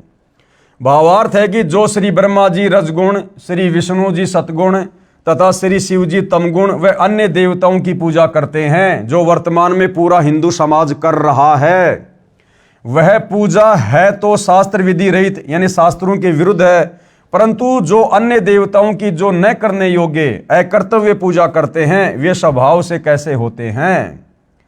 तो गीता ज्ञान देने वाले ने गीता अध्याय 17 श्लोक 2 और 6 में ऊपर स्पष्ट कर दिया है कि जो सात्विक श्रद्धा वाले यानी अच्छे इंसान हैं, वे तो केवल देवताओं की पूजा करते हैं। अन्य जो राजसी स्वभाव के हैं, वे राक्षसों व यक्ष की पूजा करते हैं, और जो तामसी श्रद्धा में यानी स्वभाव के हैं, वे प्रेत और भूतों की पूजा करते हैं। ध्यान रहे कि श्राद्ध करना, पिंडदान करना, अस्थियों को गंगा में पंडित द्वारा जल प्रवाह करने की क्रिया, 13वीं क्रिया, बरसी क्रिया, ये सब कर्मकांड कहलाता है, जो गीता जी में निषेध है यानी मना है। वेदों में इसे मूर्ख साधना कहा है, और ये प्रमाण कहां पर है। मार्कंडे पुराण में रोचे ऋषि की उत्पत्ति अध्याय में जो हमने पहले भी पढ़ा था, रुचि ऋषि ने ब्रह्मचर्य का पालन करते हुए एकांत में रहकर वेदों अनुसार भक्ति की। जब वे 40 वर्ष के हो गए तो उसके पूर्वज आकाश में दिखाई दिए। वे रुचि ऋषि से बोले, पिताजी, दादाजी, दूसरा दादाजी, तीसरा दादाजी। जो ब्राह्मण यानी ऋषि थे, वे कर्मकांड किया करते थे, जिस कारण से उनकी गति नहीं हुई। वे प्रेत पितृ योनि में कष्ट उठा रहे थे। अब बताओ भाई और बहनों, रुचि ऋषि के पूर्वज जो वेदों को पढ़ा करते थे, ब्राह्मण थे, संस्कृत के ज्ञाता थे, लेकिन साधना वेदों के विपरीत किया करते थे, जिस कारण से मरने के बाद उनको भी प्रेत योनि प्राप्त हुई, उनको भी भूत योनि प्राप्त हुई। ये तो सतयुग त्रेता की बातें हैं। और वर्तमान में हम हिंदू समाज से जुड़े भाई बहन क्या कर रहे हैं। हम तो 2 कोडी की साधना भी नहीं कर रहे, 2 कोडी की साधना भी हमें तो पता ही नहीं गीता क्या कह रही है, वेद क्या कह रहे हैं। तो सोचो भाई और बहनों, यदि सतगुरु रामपाल जी की सत भक्ति समय रहते ग्रहण नहीं करी तो आने वाले समय में भविष्य क्या होगा। वे प्रेत पितृ योनि में कष्ट उठा रहे हैं। उन्होंने शास्त्र विधि त्याग कर मनमाना आचरण करके जीवन नष्ट किया था, रुचि ऋषि के पूर्वजों ने। वे मां दुखी थे। उन्होंने रुचि ऋषि से कहा, बेटा तूने विवाह क्यों नहीं किया। हमारे श्राद्ध आदि क्रिया यानी कर्मकांड क्यों नहीं किए? क्योंकि वो प्रेत बनकर, भूत बनकर भूखे मर रहे थे, जो वेदों को पढ़ा करते थे लेकिन साधना वेदों के विपरीत किया करते थे। उनकी गति नहीं हुई, वो प्रेत और पितर की योनियों में कष्ट उठा रहे थे। तो वो अपने उस रुचि को दिखाई दिए और कहा कि हम महादुखी हैं, भूखे मर रहे हैं। भाई तूने शादी क्यों नहीं करवाई? तूने हमारे श्राद्ध क्यों नहीं निकलवाए? हमारे श्राद्ध आदि क्रिया यानी कर्मकांड क्यों नहीं किया? रुचि ऋषि ने उत्तर दिया कि हे पितामहो यानी हे मेरे पूर्वजों, वेदों में तो कर्मकांड को अविद्या यानी मूर्खों की साधना कहा है, फिर आप मुझे क्यों ऐसा करने को कह रहे हो? वो पितर बोले, बेटा रुचि, ये सत्य है कि कर्म कांड को वेदों में अविद्या कहा है, यानी श्राद्ध निकालना, ये पितृ पूजा करना, 13वीं 12वीं करना, अस्थियां गंगा में डालना, ये मूर्खों की साधना है। और आप जो साधना कर रहे हो ना, ये मोक्ष मार्ग है। लेकिन हम महाकष्ट में हैं, लेकिन वो अपने स्वार्थ के लिए उस रुचि ऋषि को भ्रमित करने की कुचेष्टा कर रहे हैं। रुचि ऋषि के पूर्वजों को जो पितर और भूत बने हुए थे, उनको पता है इस बात का कि ये कर्मकांड करना, श्राद्ध निकालना, मरने के बाद में दुनिया भर के कर्मकांड करना, ये सब अविद्या है। वेदों में इसे मूर्खों की साधना कहा है, नहीं करने चाहिए। लेकिन उसके बावजूद भी वो अपने स्वार्थ में आकर, क्योंकि भूत बन के भूखे मर रहे थे, दुर्गति हो रही थी, उनके कष्ट उठा रहे थे, उस बेचारे रुचि को उन्होंने भ्रमित कर दिया तरह तरह की बातें करके। और जो रुचि ऋषि वेदों के अनुसार साधना कर रहा था, उसे उस साधना से हटवा दिया। हम महाकष्ट में हैं, हमारी गति कर यानी विवाह करवा, हमारे पिंडदान आदि कर्म करके भूत जूनी से पीछा छुड़ा। वे स्वयं तो शास्त्र विधि त्याग कर मनमाना आचरण करके कर्मकांड करके प्रेत बने थे। अपने बच्चे रुचि को, जो शास्त्रोक्त भक्ति कर रहा था, जो वेदों के अनुसार भक्ति पर लगा हुआ था, सत्य साधना छुड़वा कर नरक का भागी बना दिया। रुचि ऋषि ने विवाह कराया, फिर कर्म कांड किया, फिर वह भी भूत बना। पिंड दान करने से भूत जूनी छूट जाती है, उसके बाद जीव पशु पक्षी आदि की योनि प्राप्त करता है। क्या खाक गति कराई? अब उस रुचि ऋषि ने अपने पूर्वजों की बातों में आकर जो शास्त्र विधि अनुसार साधना कर रहा था, उसने वो छोड़ दी और अपने उन पूर्वजों का अपनी शादी करवाकर उसने श्राद्ध कर्म करना शुरू कर दिया। और अंत में मरने के बाद में वो रुचि ऋषि भी अपने पूर्वजों के पास चला गया, क्योंकि गीता जी अध्याय 9 श्लोक नंबर 25 हमें यही तो समझा रही है कि भैया पितृ पूजने वाले पितरों के पास जाएंगे, भूत पूजने वाले भूत बनेंगे, और देवताओं की पूजा करने वाले देवताओं के लोक में जाएंगे। तो गति कहाँ से हुई? तो अंत में रुचि ऋषि ने भी अपनी दुर्गति करवाई, जो बेचारा शास्त्रों के अनुसार सत भक्ति पर लगा हुआ था। और फिर गुरुदेव कहते हैं कि मान लो रुचि ऋषि ने वो शास्त्र विधि वाली साधना त्याग कर अपने पूर्वजों के बहकावे में आकर डर के मारे उसने शादी करवा कर और वो पाखंड वाली साधना शुरू कर दी, भूत पूजा शुरू कर दी, श्राद्ध निकालने शुरू कर दिए। अब गुरुदेव कह रहे हैं कि पिंड दान करने से उसके पूर्वजों की भूत योनि तो छूट गई, क्योंकि पिंड दान करने से भूत योनि छूट जाती है। लेकिन गति कहाँ हुई? वो भूत योनि यदि उसके पूर्वजों की छूट गई तो अगली योनि उनको गधे की मिल जाएगी, सूअर की मिल जाएगी, कुत्ते की मिल जाएगी, गंदी नाली के कीड़ों की मिल जाएगी, क्योंकि लत 84 भोगनी पड़ेगी। तो कहाँ उनकी मुक्ति हुई? वो कष्ट तो ज्यों का त्यों। अगर भूत योनि का कष्ट छूट गया तो गधे की योनि में कष्ट उठाएगा, किसी कुम्हार के नीचे आएगा, 2.5 मन का बोरा सारा दिन उसकी कमर पर रहेगा, नहीं चलेगा तो डंडे खाएगा, कमर पे जख्म हो जाएगा और जख्म को फिर कौवा नोच नोच के खाएगा। तो दुर्गति तो ज्यों की त्यों। तो भाई शास्त्र विधि को त्याग कर मनमानी साधना पूजा पाठ करने से, देवी देवताओं की पूजा करने से, श्राद्ध निकालने से, पिंड दान करने से, 12वीं 6 माही 13वीं बरसी आदि मनाने से, तीर्थों पर जाने से, धाम पूजने से भैया मुक्ति नहीं है, मोक्ष नहीं है, जीव की दुर्गति समाप्त नहीं हो सकती। आदरणीय गरीबदास जी क्या कहते हैं? गरीब भूत योनि जहां छूटत है पिंड दान करंत, और गरीब दास जिंदा कहे नहीं मिले भगवंत। कि भैया पिंड दान करने से प्रेत योनि तो छूट जाएगी, लेकिन गरीबदास जी कह रहे हैं भैया परमात्मा तो नहीं मिला, यानी मुक्ति तो नहीं हुई, लक 84 में चला जाएगा। अर्थात संत गरीबदास जी ने सूक्ष्म वेद में बताया है कि पिंड दान करने से भूत योनि छूट जाती है, परमात्मा प्राप्ति नहीं होती। परमात्मा प्राप्ति होगी शास्त्रों के अनुसार सच्चे सतगुरु तत्वदर्शी संत से उपदेश लेकर आजीवन मर्यादा में रहकर सत भक्ति करने से, जो तत्वदर्शी संत वर्तमान में सतगुरु रामपाल जी के रूप में धरती पर प्रकट हैं। भूत पितर योनि छूट गई, फिर कुत्ता या गधा बन गया, क्या खाक गति हुई। गीता अध्याय 9 श्लोक 25 में भी ये तो यही स्पष्ट है। अब ये गीता अध्याय 9 श्लोक 25 क्या कह रहा है? गीता अध्याय 9 श्लोक 25, देवताओं को पूजने वाले देवताओं को प्राप्त होते हैं, पितरों को पूजने वाले पितरों को प्राप्त होते हैं। अब रुचि ऋषि ने श्राद्ध निकालकर अपने उन पूर्वजों की जो पितर बने हुए थे उनकी पूजा करनी शुरू कर दी, और मरने के बाद फिर वो कहां जाएगा? अपने उन्हीं पितरों के पास जाएगा। तो क्या खाक सुख प्राप्त करेगा जब वो पितर पहले से दुखी थे, महाकष्ट में थे।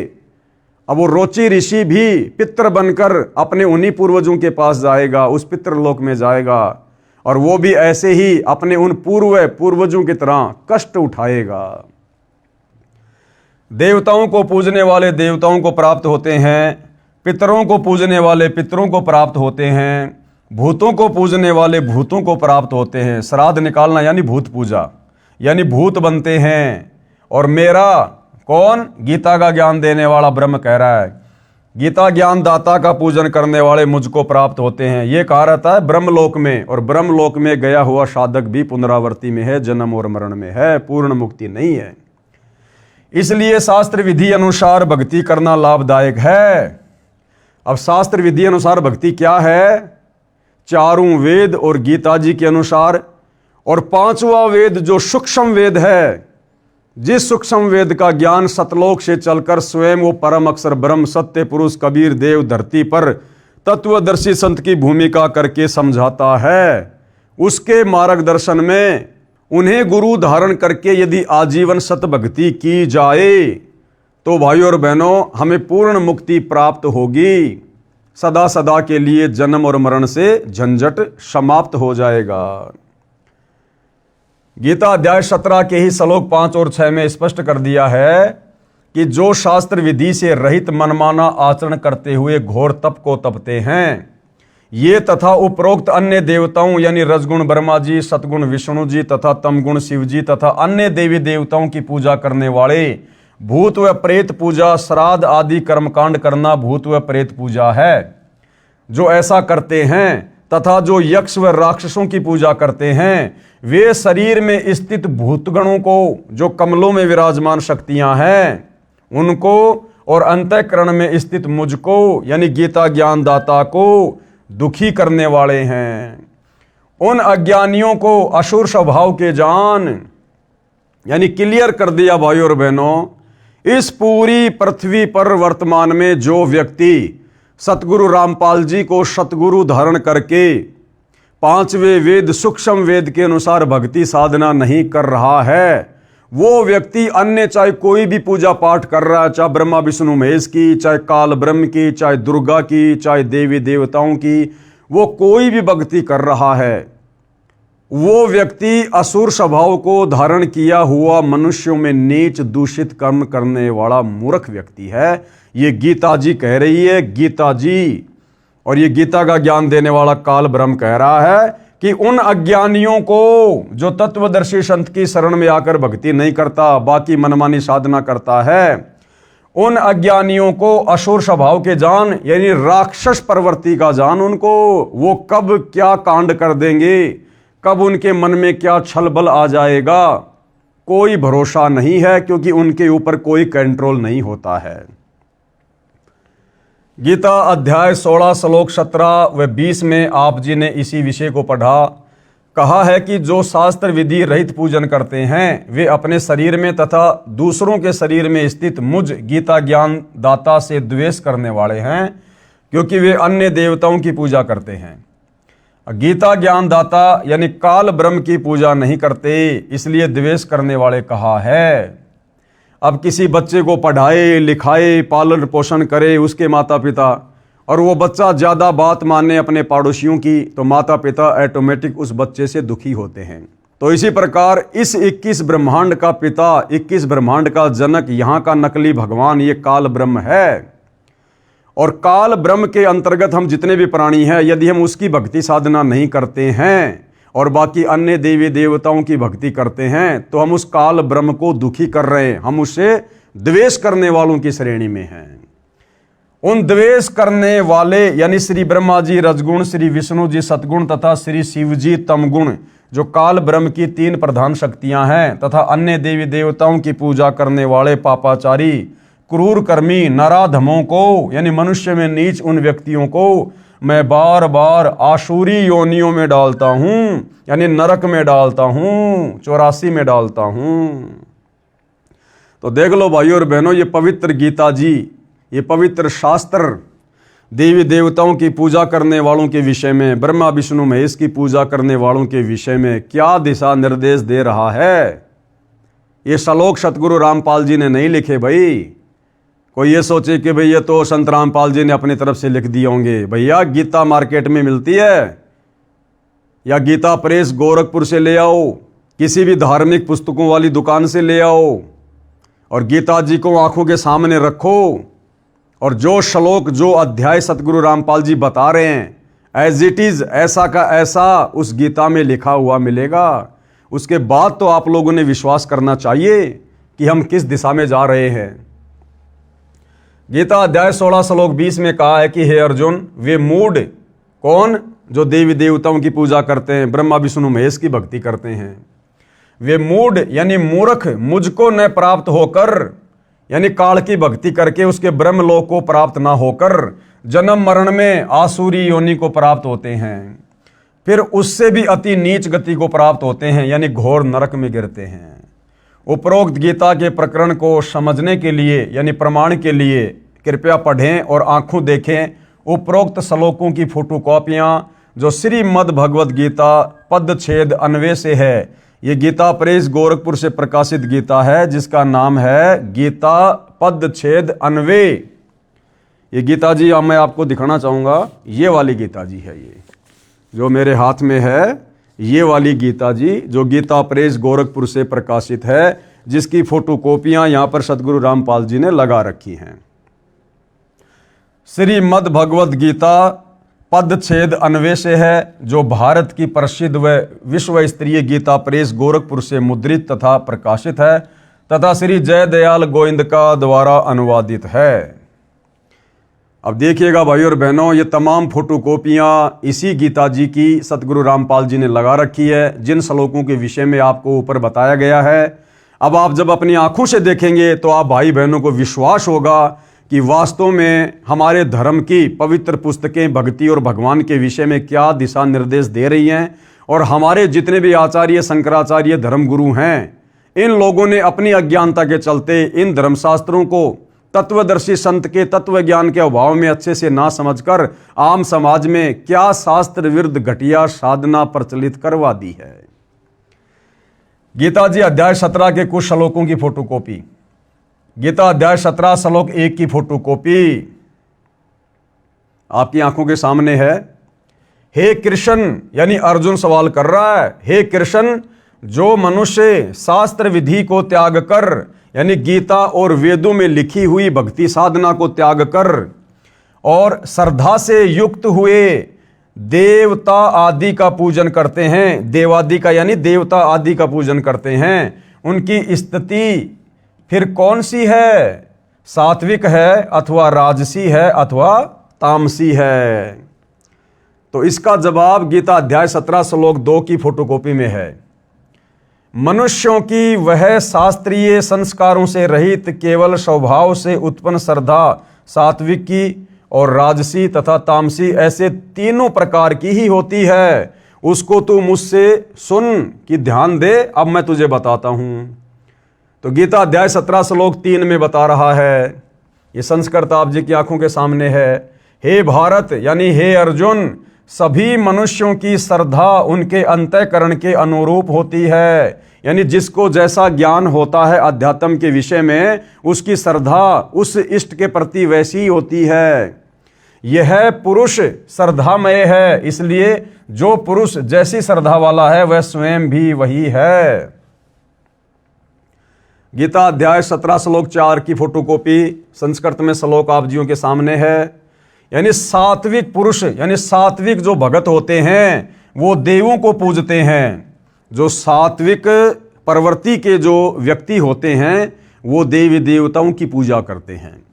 और देवी देवताओं की पूजा करने के लिए यही गीता अध्याय 17 श्लोक 20 और 23 में मना कर रही है कि देवी देवताओं की पूजा करने वाले मंद बुद्धि हैं, अल्प बुद्धि हैं, उनको पता ही नहीं है कि इस साधना से तुम्हारी कैसी दुर्गति होगी। तो जो सात्विक लोग होते हैं वो देवी देवताओं की पूजा करते हैं। और जो राजसी पुरुष होते हैं यक्ष और राक्षसों को, तथा अन्य जो तामस होते हैं, जो तामसी प्रवृत्ति के होते हैं, वे प्रेत और भूत गणों को पूजते हैं। विशेषकर शंकर जी को पूजने वाले तामसी प्रवृत्ति के लोग होते हैं।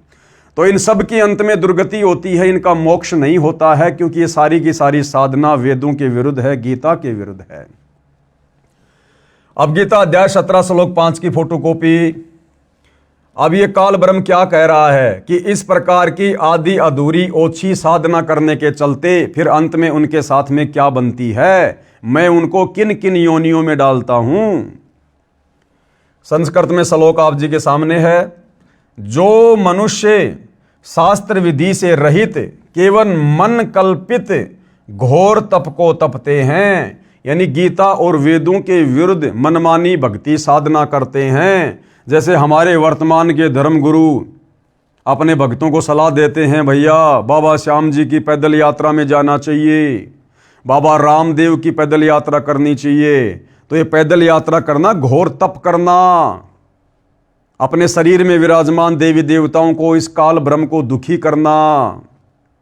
इसके अलावा मनमाना आचरण, मनमाने नामों का जाप करवाते हैं।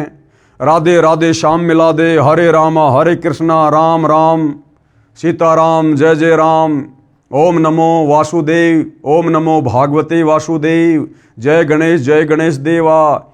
यानी ये दुनिया भर के जो नाम मंत्र हैं इन्होंने बना रखे हैं, ये मन कल्पित मनमाना आचरण है। गीता और चारों वेदों में कहीं भी राधे राधे श्याम मिला दे, राम राम जय जय राम, श्री राम की पूजा, श्री कृष्ण की पूजा, बुद्ध की पूजा, अन्य अवतारों की पूजा, ब्रह्मा विष्णु महेश की पूजा, देवी देवताओं की पूजा बिल्कुल मना है।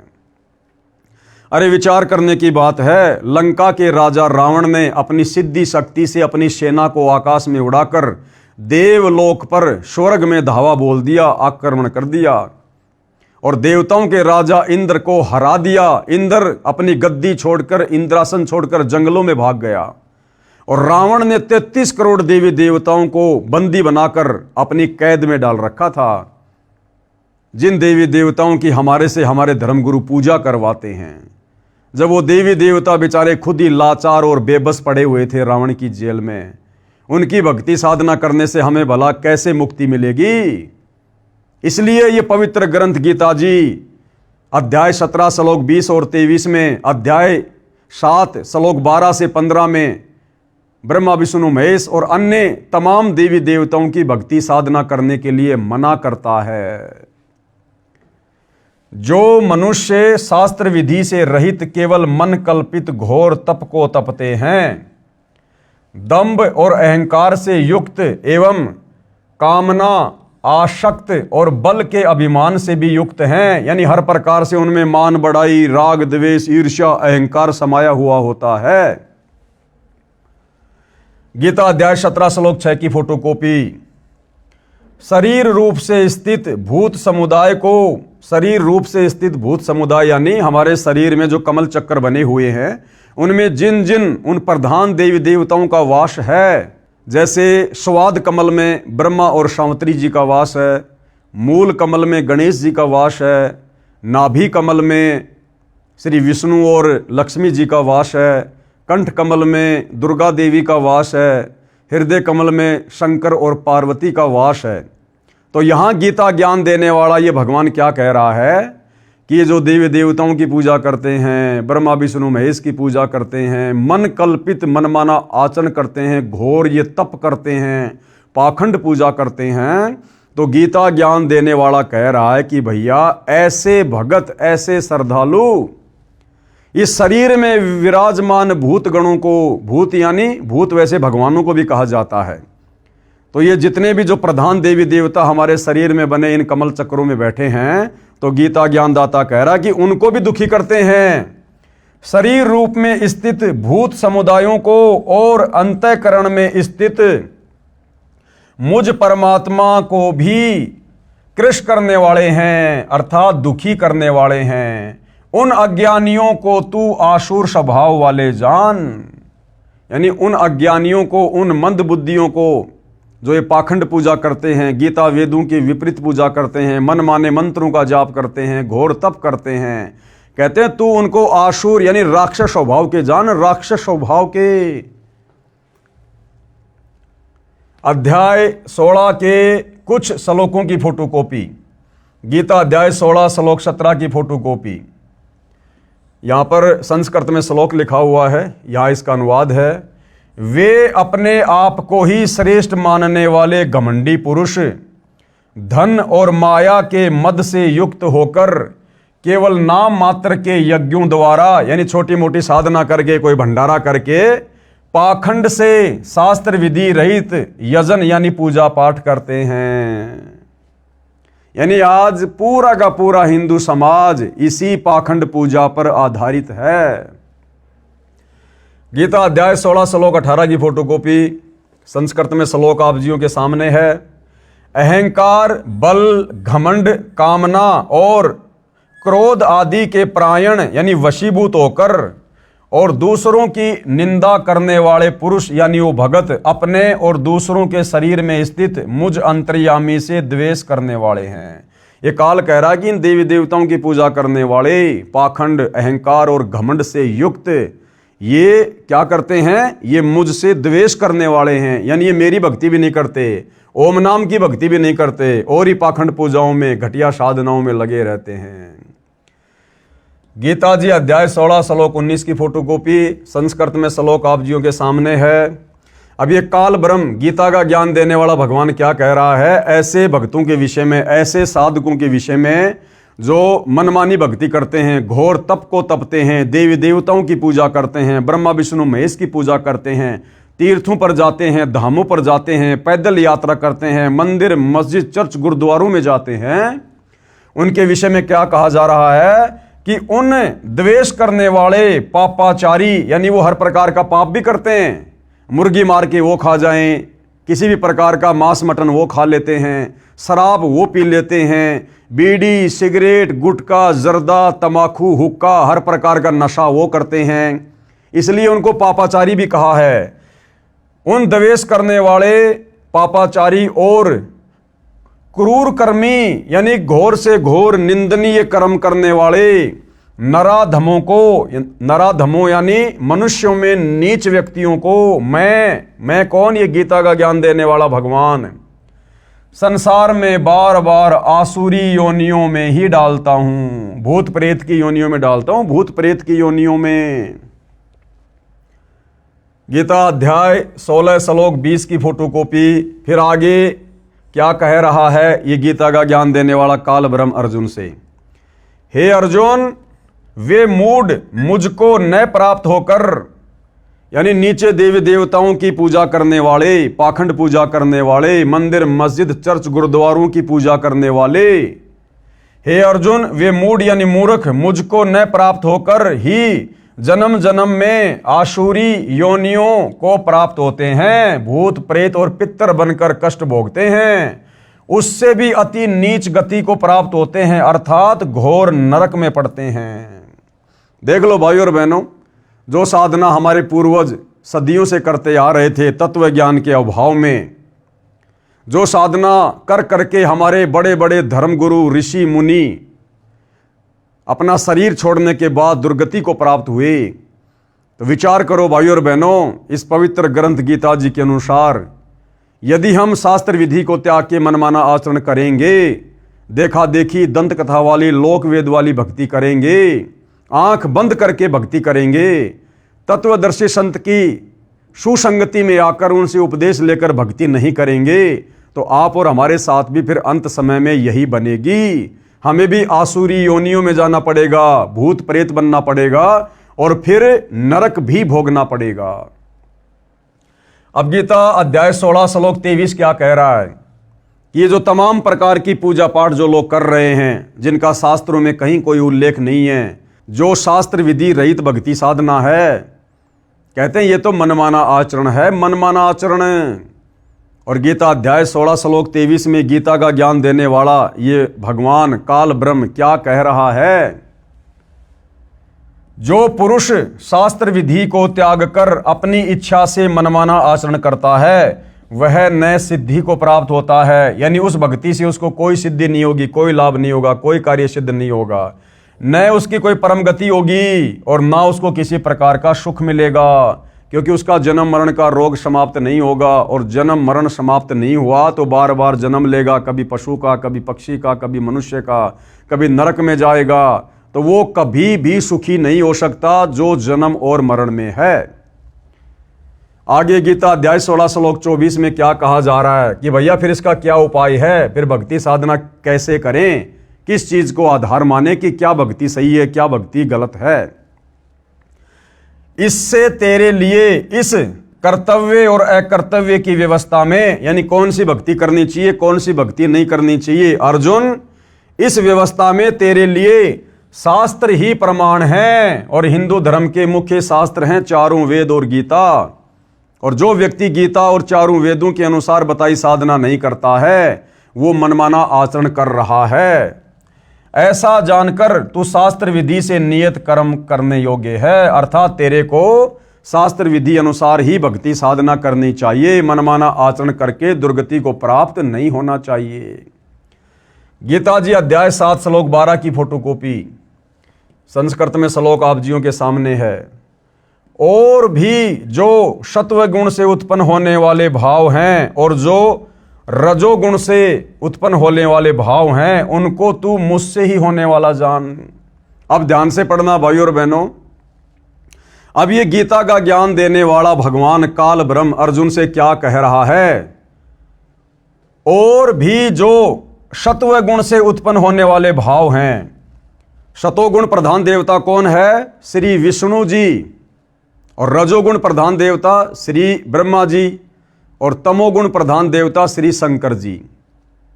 ये काल कह रहा है कि इन तीनों देवताओं से उत्पन्न होने वाले जो भी भाव हैं, उनका मुख्य कारण मैं ही हूं। यानी तीनों देवता मेरे अंडर में हैं, ये मेरे बेटे हैं।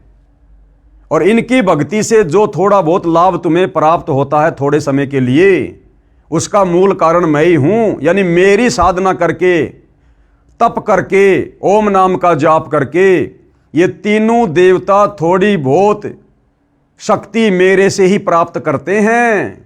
इसलिए इन तीनों देवताओं की और अन्य देवी देवताओं की भक्ति करने वाला कभी भी परम सुख और परम शांति को प्राप्त नहीं हो सकता। यानी मूल कारण 21 ब्रह्मांड में, ये 21 ब्रह्मांड का नकली भगवान, गीता का ज्ञान देने वाला भगवान, ये काल ब्रह्म है। बाकी सब इसके नीचे हैं, सब इसके कंट्रोल में हैं, सब इसके अंडर में हैं। इसलिए ये कह रहा कि और भी जो सत्वगुण से, रजोगुण से, तमोगुण से उत्पन्न होने वाले भाव हैं, उन सबको तू मुझसे ही होने वाला जान। यानी ब्रह्मा जी को रजोगुण किसने बनाया? इस काल ब्रह्म ने। विष्णु जी को सतोगुण प्रधान देवता किसने बनाया? इस काल ब्रह्म ने। और शंकर जी को तमोगुण प्रधान देवता किसने बनाया? इस काल ब्रह्म ने। क्यों बनाया? अपने स्वार्थ के लिए बनाया, अपने भोजन के जुगाड़ के लिए बनाया। क्योंकि इसको प्रतिदिन 1 लाख मनुष्य शरीरधारी स्त्री या पुरुषों के सूक्ष्म शरीर से निकली गंध, वासना, वो मैल खाने का श्राप लगा हुआ है। ये स्वयं किसी के सामने प्रकट नहीं होता है, इसका अटल नियम है, विधान है। ये अपने ओरिजिनल रूप में किसी के सामने प्रकट नहीं होता। और अपने भोजन की व्यवस्था इसने अपने तीनों पुत्रों ब्रह्मा विष्णु महेश के माध्यम से करवा रखी है। रजोगुण के प्रभाव से ब्रह्मा जी आप और हमें संतान उत्पन्न करने के लिए विवश करता है। और एक परिवार में बांध के रखता है हमारे को विष्णु जी का शतोगुण, और तमोगुण शंकर जी के माध्यम से फिर ये मन मुटाव करवा कर, लड़ाई झगड़ा करवा कर, द्वेष करवा कर, एक्सीडेंट में या बीमारी में जैसे भी ये अंत में हमारी मृत्यु करवा देता है। और मृत्यु होने के बाद सीधे हम इसके ब्रह्मलोक में जाते हैं एक बार, जहाँ पर इसने तपतशिला बना रखी है, आग की जलती हुई बहुत गर्म टुकड़ी। वहाँ पर हमारे को ये सूक्ष्म शरीर में भूनता है। सूक्ष्म शरीर में जीव मरता नहीं है, लेकिन पीड़ा वर्तमान शरीर से भी कई गुना ज़्यादा होती है। और जीवन भर में हमने जो भी कुछ खाया पिया होता है, अच्छा बुरा, चटपटा, शराब वगैरह, तीखा कड़वा मीठा, मांस मदिरा, वो सारी वासना सूक्ष्म शरीर में जमा होती है। उस सूक्ष्म वासना को ये वहाँ पर गर्म करके छुड़वाता है। जैसे किसी बर्तन के ऊपर मैल जमा हो जाता है, तो बर्तन का मैल साफ करने वाला उसे बहुत तेज आग में रख कर उसको तपाता है, उसके बाद वो मैल छूटता है। तो वहाँ पर ये सूक्ष्म शरीर में आत्मा बड़ी दुखी होती है, बड़ी पीड़ा होती है इसको। इस प्रकार से वो इसका भोजन है। इसलिए भाइयों और बहनों, इसने अपने तीनों पुत्रों ब्रह्मा विष्णु महेश के माध्यम से हमारे को कर्म बंधनों में बांध रखा है, तीनों गुणों में हमारे को जकड़ रखा है। और यदि हम इस कर्म बंधन से छूट सकते हैं, इन तीनों गुणों के प्रभाव से दूर होकर शत भक्ति कर सकते हैं, तो केवल तत्वदर्शी संत की शरण में आकर, क्योंकि तत्वदर्शी संत इन तीनों गुणों और इस काल के प्रभाव से दूर होता है, क्योंकि वो तत्वदर्शी संत स्वयं परम अक्षर ब्रह्म होता है, तीनों लोकों में प्रवेश करने वाला, सबका धारण पोषण करने वाला कबीर देव होता है। इसलिए भाइयों और बहनों, मुक्ति का दूसरा रास्ता पृथ्वी पर कहीं और नहीं है। तो क्या कह रहा है ये काल ब्रह्म? और भी जो सत्व गुण से उत्पन्न होने वाले भाव हैं और जो रजोगुण से, उन सबको तू मुझसे ही होने वाला जान कि इन तीनों देवता ब्रह्मा विष्णु महेश का आदि कारण मैं ही हूं, ऐसा जान।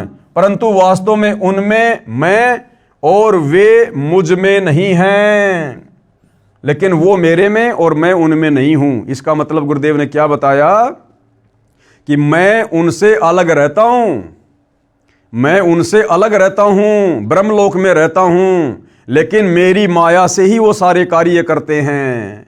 जगत को करते हुए दिखाई देते हैं ये तीनों देवता, परंतु उसका आदि कारण, मूल कारण मैं ब्रह्म हूं। मेरी शक्ति से, मेरे प्रभाव से ये तीनों देवता कार्य कर रहे हैं। ये है भाइयों और बहनों इसका अर्थ।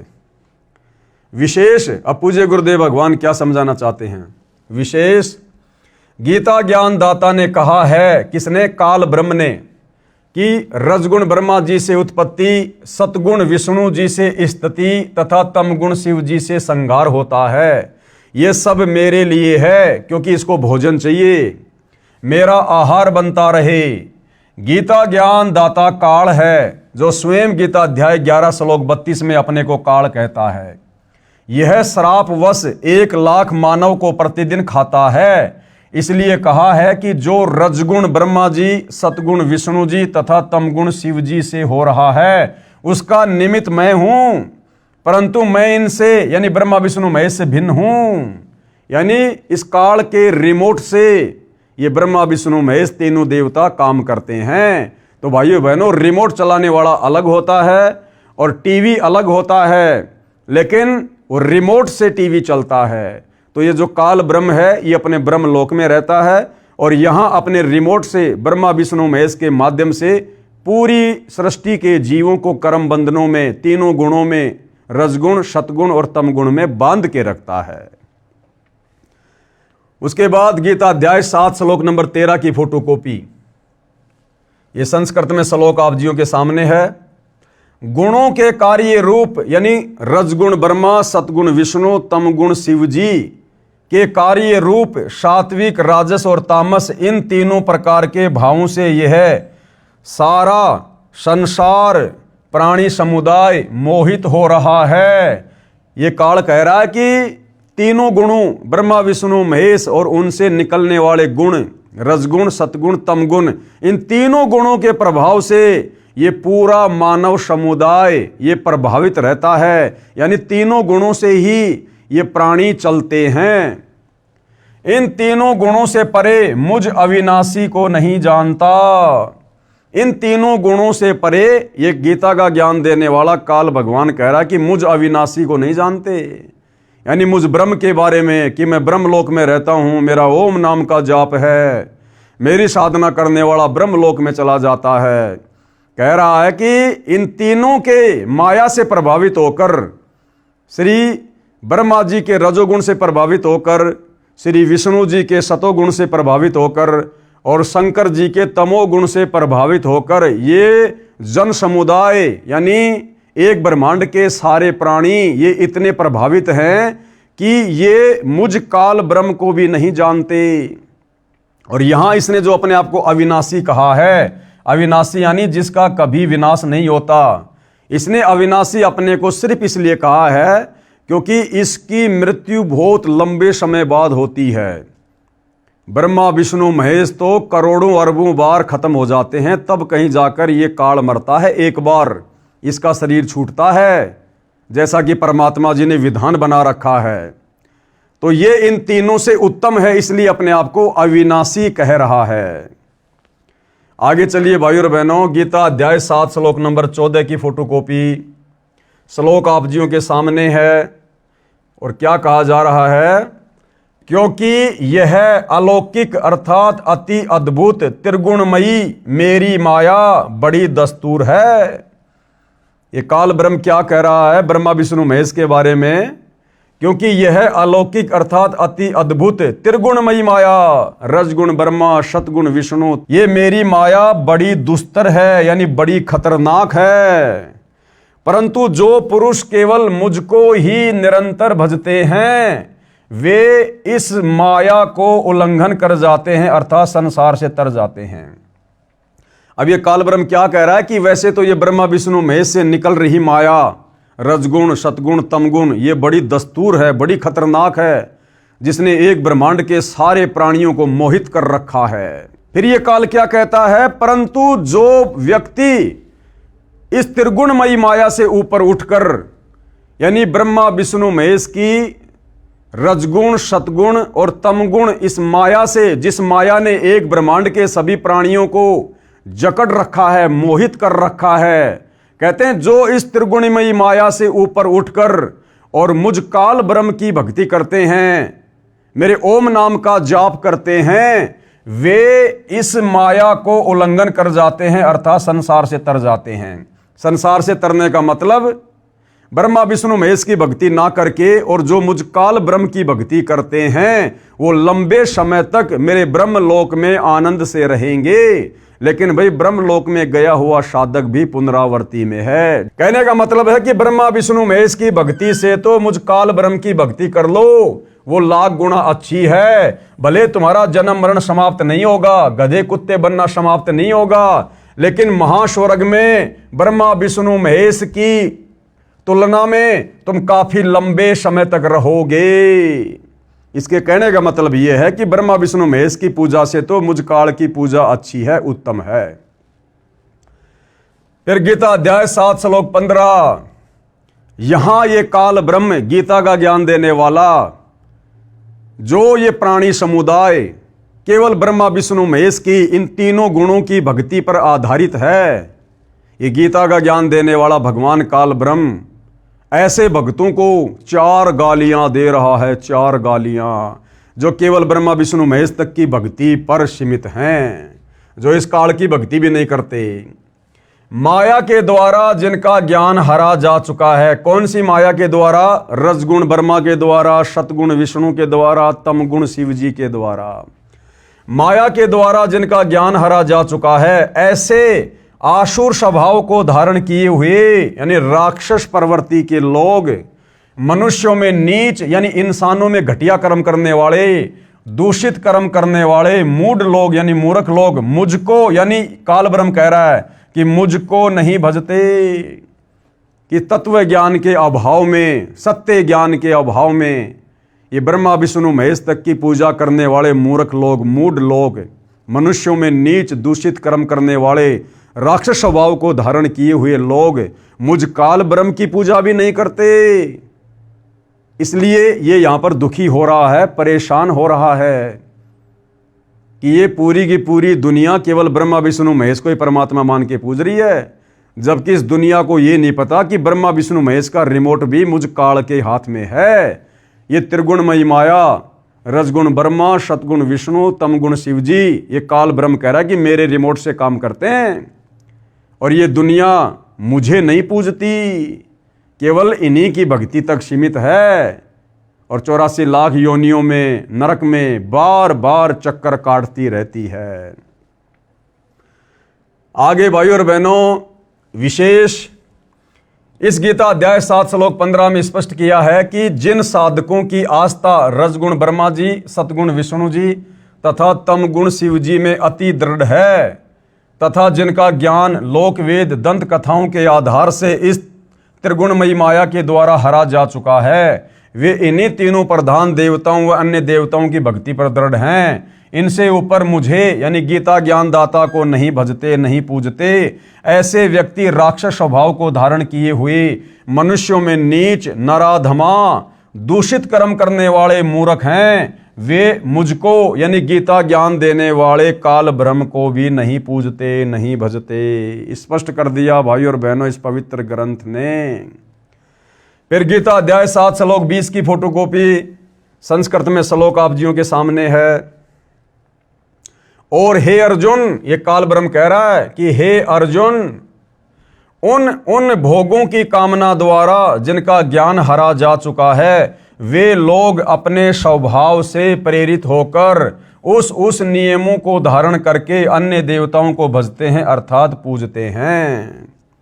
गीता अध्याय 7 श्लोक 21 की फोटोकॉपी संस्कृत में श्लोक आप जियों के सामने है। जो सकाम भगत जिस देवता के स्वरूप को श्रद्धा से पूजता है, चाहता है, उस भगत की श्रद्धा को मैं उसी देवता के प्रति स्थिर करता हूं। यानी कहने का मतलब है कि जो भगत तत्व ज्ञान के अभाव में जिन जिन देवताओं की पूजा करता है, जिस भी श्रद्धा भाव से, उनको थोड़ा बहुत लाभ जो भी मिलता है उन देवी देवताओं की पूजा से, भक्ति से, ये काल कह रहा है कि वो मैं ही देता हूं। फिर गीता अध्याय 7 श्लोक 22 की फोटोकॉपी संस्कृत में श्लोक आप जियों के सामने है। और क्या कहा जा रहा है? वह पुरुष उस श्रद्धा से युक्त होकर उस देवता का पूजन करता है और उस देवता से मेरे द्वारा ही विधान किए हुए उन इच्छित भोगों को निसंदेह प्राप्त करता है। यानी तत्व ज्ञान के अभाव में, संपूर्ण अध्यात्म की अभाव में जो इस पृथ्वी के प्राणी, स्त्री पुरुष जो उन देवी देवताओं की भी पूजा करते हैं, तो उन देवी देवताओं से भी जो थोड़ा बहुत लाभ मिलता है, ये काल कहता कि वो विधान भी मैंने बना रखा है, वो भी मेरी ही शक्ति से वो देवी देवता उनको थोड़ा बहुत कुछ देते हैं।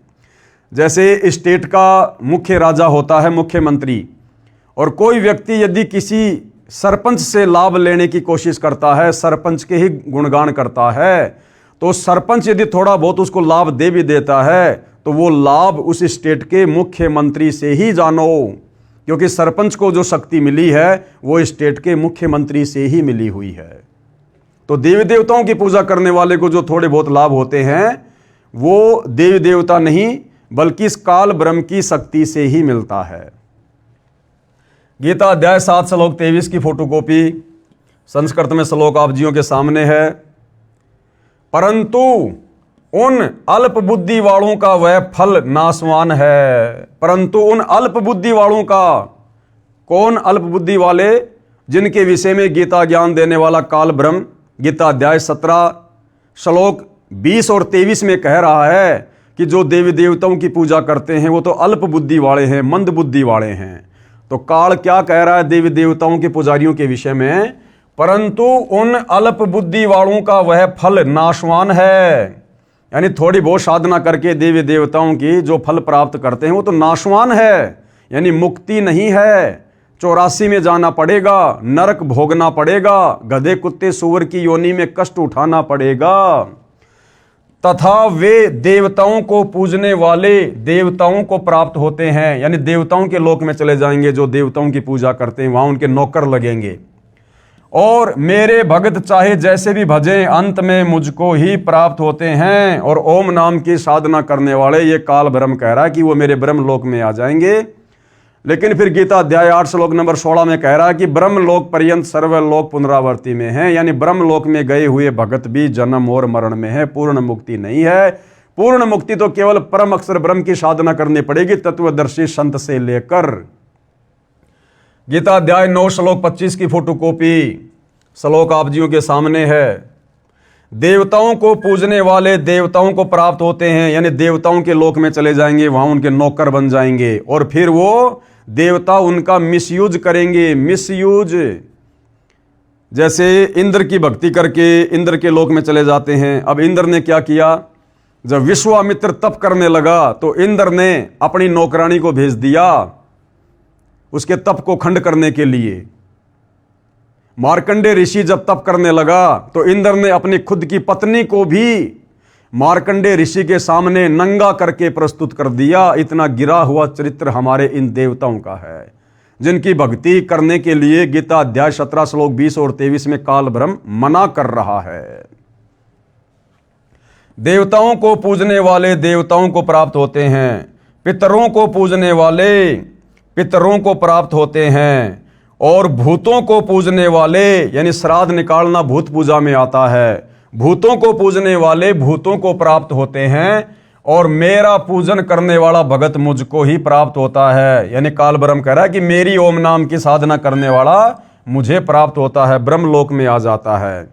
इसलिए मेरे भक्तों का पुनर्जन्म नहीं होता। ये यहां पर भाई और बहनों अनुवादकर्ता की गलती है, इसका अनुवाद गलत किया हुआ है।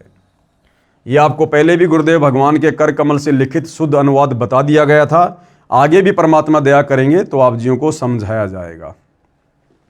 विशेष जानकारी प्रश्न 13। अब हिंदू साहिबान कहेंगे कि पुराणों में श्राद्ध करना, कर्मकांड करना बताया है, तीर्थों पर जाना पुण्य बताया है, ऋषियों ने तप किए, क्या उनको भी हम गलत माने? श्री ब्रह्मा जी ने, श्री विष्णु जी तथा श्री शिव जी ने भी तप किए, क्या वे भी गलत करते हैं? अरे भाई, इतना सब कुछ इस पुस्तक में क्लियर कर दिया गया है कि ये तपस्या करना, मनमानी भक्ति करना, ये चारों वेदों में, गीता जी में मना है। और ये जितने भी ये पुराण हैं, ये इन ऋषियों का खुद का भक्ति अनुभव है। इन पुराणों का ज्ञान 99% वेद और गीता से मेल नहीं खाता है। इसलिए पुराणों के अनुसार भक्ति करने से मुक्ति नहीं हो सकती, हम दुर्गति से नहीं बच सकते। तो उत्तर दे रहे हैं गुरुदेव, ऊपर श्रीमद् भगवत गीता से स्पष्ट कर दिया है कि जो घोर तप करते हैं वे मूर्ख हैं, पापाचारी और क्रूर कर्मी हैं। चाहे कोई ऋषि हो या अन्य, उनको वेदों का कै ख का भी ज्ञान नहीं था।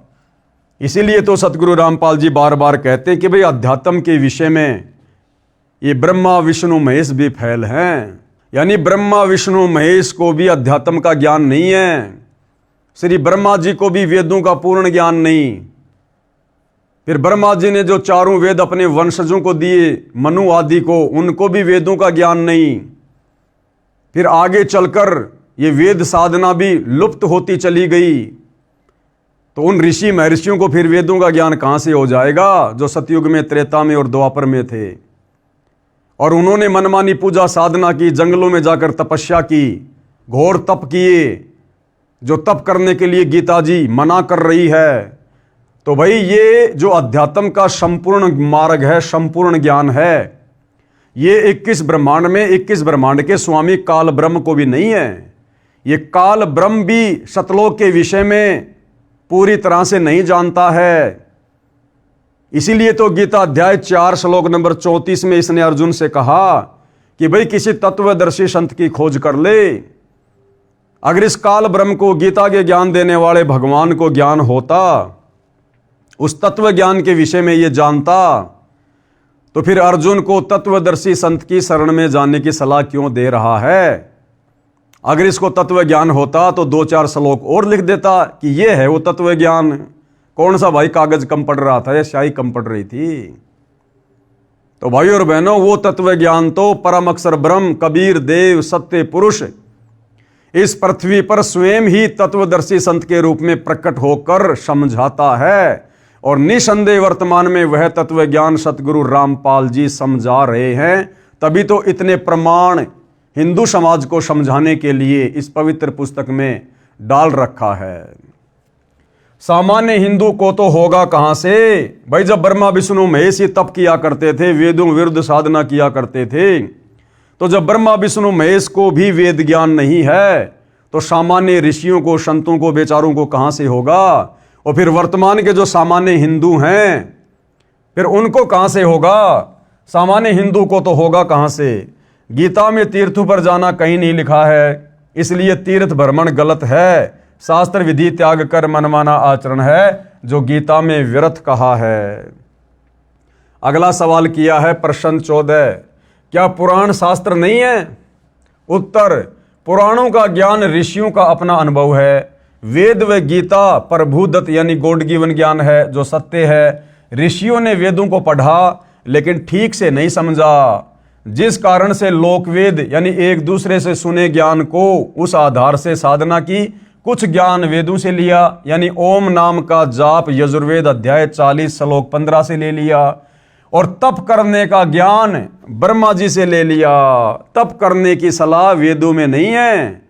तो इन ऋषियों ने क्या किया कि ओम नाम का मंत्र तो निकाल लिया यजुर्वेद से, और ब्रह्मा जी से इन्होंने ये तप करने का ज्ञान ले लिया, क्योंकि ब्रह्मा जी को वेद ज्ञान नहीं था। ब्रह्मा जी को काल ने आकाशवाणी कर दी थी जब ये कमल के फूल पर बैठा हुआ था कि तप करो तप करो, तो ब्रह्मा जी ने उस काल की आकाशवाणी को परमात्मा की आकाशवाणी समझकर तप करना शुरू कर दिया। तो ब्रह्मा जी की देखा देखी फिर नीचे ऋषियों ने करना शुरू कर दिया। तो इन पुराणों में कंप्लीट ज्ञान मुक्ति वाला नहीं है, भक्ति वाला नहीं है, अध कचरा ज्ञान है जो हमारे किसी काम का नहीं है। कुछ ज्ञान वेदों से लिया यानी ओम नाम का जाप यजुर्वेद अध्याय 40 श्लोक 15 से लिया। तप करने का ज्ञान ब्रह्मा जी से लिया। खिचड़ी ज्ञान के अनुसार साधना करके सिद्धियां प्राप्त करके किसी को श्राप किसी को आशीर्वाद देकर जीवन नष्ट कर गए। गीता में कहा है कि जो मनमाना आचरण यानी शास्त्र विधि त्याग कर साधना करते हैं उनको कोई लाभ नहीं होता, यानी उनकी मुक्ति नहीं होती, जन्म मरण से पीछा नहीं छूटता। जो घोर तप को तपते हैं वे राक्षस स्वभाव के हैं, राक्षस स्वभाव के। अब भाइयों और बहनों, वेदों के विरुद्ध साधना करने वाले साधक, वो चाहे ब्रह्मा विष्णु महेश रहे हों, चाहे देवता रहे हों, चाहे नर और नारायण रहे हों, या फिर हमारे जितने भी साधु संत महात्मा ऋषि मुनि हैं, विश्वामित्र जी, दुर्वासा जी, वशिष्ठ जी, चाहे ये रहे हों, ये सब के सब आसुर स्वभाव को धारण किए हुए ही थे। कभी भी सद्बुद्धि प्राप्त नहीं हो सकती, नीच कर्म करने से पीछे नहीं हट सकते। और इन ऋषि मुनियों का जो हमारे लिए वर्तमान में अज्ञान आधार से बड़े आदरणीय और सम्माननीय हैं, जिनको हम परम संत परम ऋषि जन मानकर उनकी महिमा किया करते थे, अब आगे हम गुरुदेव भगवान के आशीर्वाद से पढ़ेंगे उनके जीवन चरित्र को, उनके इतिहास को, कि जिनको हम बहुत बड़े तपस्वी माना करते थे, बहुत बड़े भगत माना करते थे, असल में उनका चरित्र क्या था। उस साधना के करने के चलते उनके स्वभाव में, उनके आचरण में साधुता क्यों नहीं आई, भक्ति अंदर प्रवेश क्यों नहीं आ पाई। तपस्या करके उन्होंने अपनी बैटरी चार्ज कर ली और उससे फिर उन्होंने किसी का अच्छा कर दिया, किसी को शराब दे के उसका बुरा कर दिया, और समाज में झूठी महिमा प्राप्त करके वो एटम बम बन के घूमते रहे, और डर के मारे दुनिया उनको नमस्कार करती रही कि महाराज जी को कुछ ज़्यादा बोल देंगे, सवाल जवाब कर लेंगे तो महाराज जी कहीं हमें श्राप ना दे दें, हमारा सत्यानाश ना हो जाए। तो ये राजा लोग और ये दुनिया वाले डर के मारे उन साधु संतों का आदर किया करते थे। हृदय से विश्वामित्र का, दुर्वासा ऋषि का, वशिष्ठ का, मार्कंडे ऋषि का, ये राजा लोग और आम जनता आदर सत्कार नहीं किया करती थी। तो इसके विषय में भाइयों और बहनों हम विशेष चर्चा, विशेष ज्ञान अगले एपिसोड में प्राप्त करेंगे। इसी पवित्र पुस्तक जिसको सतगुरु रामपाल जी परमेश्वर जी ने अपने कर कमल से लिखा है, हिंदू समाज व पूरे विश्व के मानव समाज पर एक विशेष उपकार करते हुए पुस्तक का नाम है हिंदू साहिबान नहीं समझे गीता वेद पुराण। तो आज के वीडियो में भाई और बहनों केवल इतना ही। प्रार्थना करूंगा हिंदू समाज से जुड़े भाई बहनों से थोड़ा निष्पक्ष रूप से धैर्य के साथ आप जी इस पुस्तक को पढ़िए और इसमें जो प्रमाण दिए गए हैं हिंदू समाज के पवित्र धर्मशास्त्रों से वो भी आपकी आंखों के सामने रखे जा रहे हैं, दिखाए जा रहे हैं। उसके बाद तो किसी को कोई शंका नहीं होनी चाहिए। तो आप जी मनुष्य जीवन प्राप्त हैं, विशेष बुद्धि परमात्मा ने मनुष्य को बख्शी हुई है। हम चिंतन मनन कर सकते हैं, विचार विमर्श कर सकते हैं, नहीं समझ में आता है एक दूसरे से सलाह ले सकते हैं। और भाई और बहनों, ये मनुष्य जन्म केवल हमें शत भक्ति करके सदगति प्राप्त करने के लिए मिला है, जन्म मरण से छुटकारा प्राप्त करने के लिए मिला है। इसलिए अब इस मौके को ना चूकिए। परमात्मा स्वयं तत्वदर्शी संत के रूप में धरती पर प्रकट है, लेकिन सबसे पहले उनके ज्ञान को समझना जरूरी है। अगर ज्ञान समझ में नहीं आएगा तो हमें कोई भी उनकी भक्ति साधना से भ्रमित कर देगा। इसलिए यदि भक्ति पर लंबी रेस का घोड़ा बनना है, अंत समय तक दृढ़ता के साथ भक्ति करनी है, तो पहले ज्ञान को समझना बहुत जरूरी है। क्योंकि परमात्मा कहते हैं ज्ञान संपूर्ण हुआ नहीं, हृदय नहीं छिदाए, यानी दिल में जगह बनी नहीं, और देखा देखी भक्ति का भाई रंग नहीं ठहराए। ऐसे भगत को जिसको ज्ञान अच्छे से समझ में नहीं आया, ऐसे भगत को कोई भी व्यक्ति भक्ति मार्ग से अटपट करके विचलित कर सकता है। तो आप जी किसी भी प्रकार से भक्ति मार्ग से विचलित ना हो, इसके लिए सर्वप्रथम आपका ये दायित्व है कि आप सतगुरु रामपाल जी के कर कमल से लिखित पुस्तकें या उनके मुख कमल से बोले गए प्रवचनों को, सत्संगों को जेब से मोबाइल निकालकर यूट्यूब पर सुनिए और दृढ़ हो जाइए, और उसके बाद उनसे उपदेश लेकर अपनी आत्मा के कल्याण के मार्ग में आगे बढ़िए। तो आज के वीडियो में केवल इतना ही। पूज्य गुरुदेव भगवान हम सबको आशीर्वाद दे, आज्ञा दे, सद्बुद्धि दे। बंदी छोड़ सतगुरु रामपाल जी भगवान की जय हो।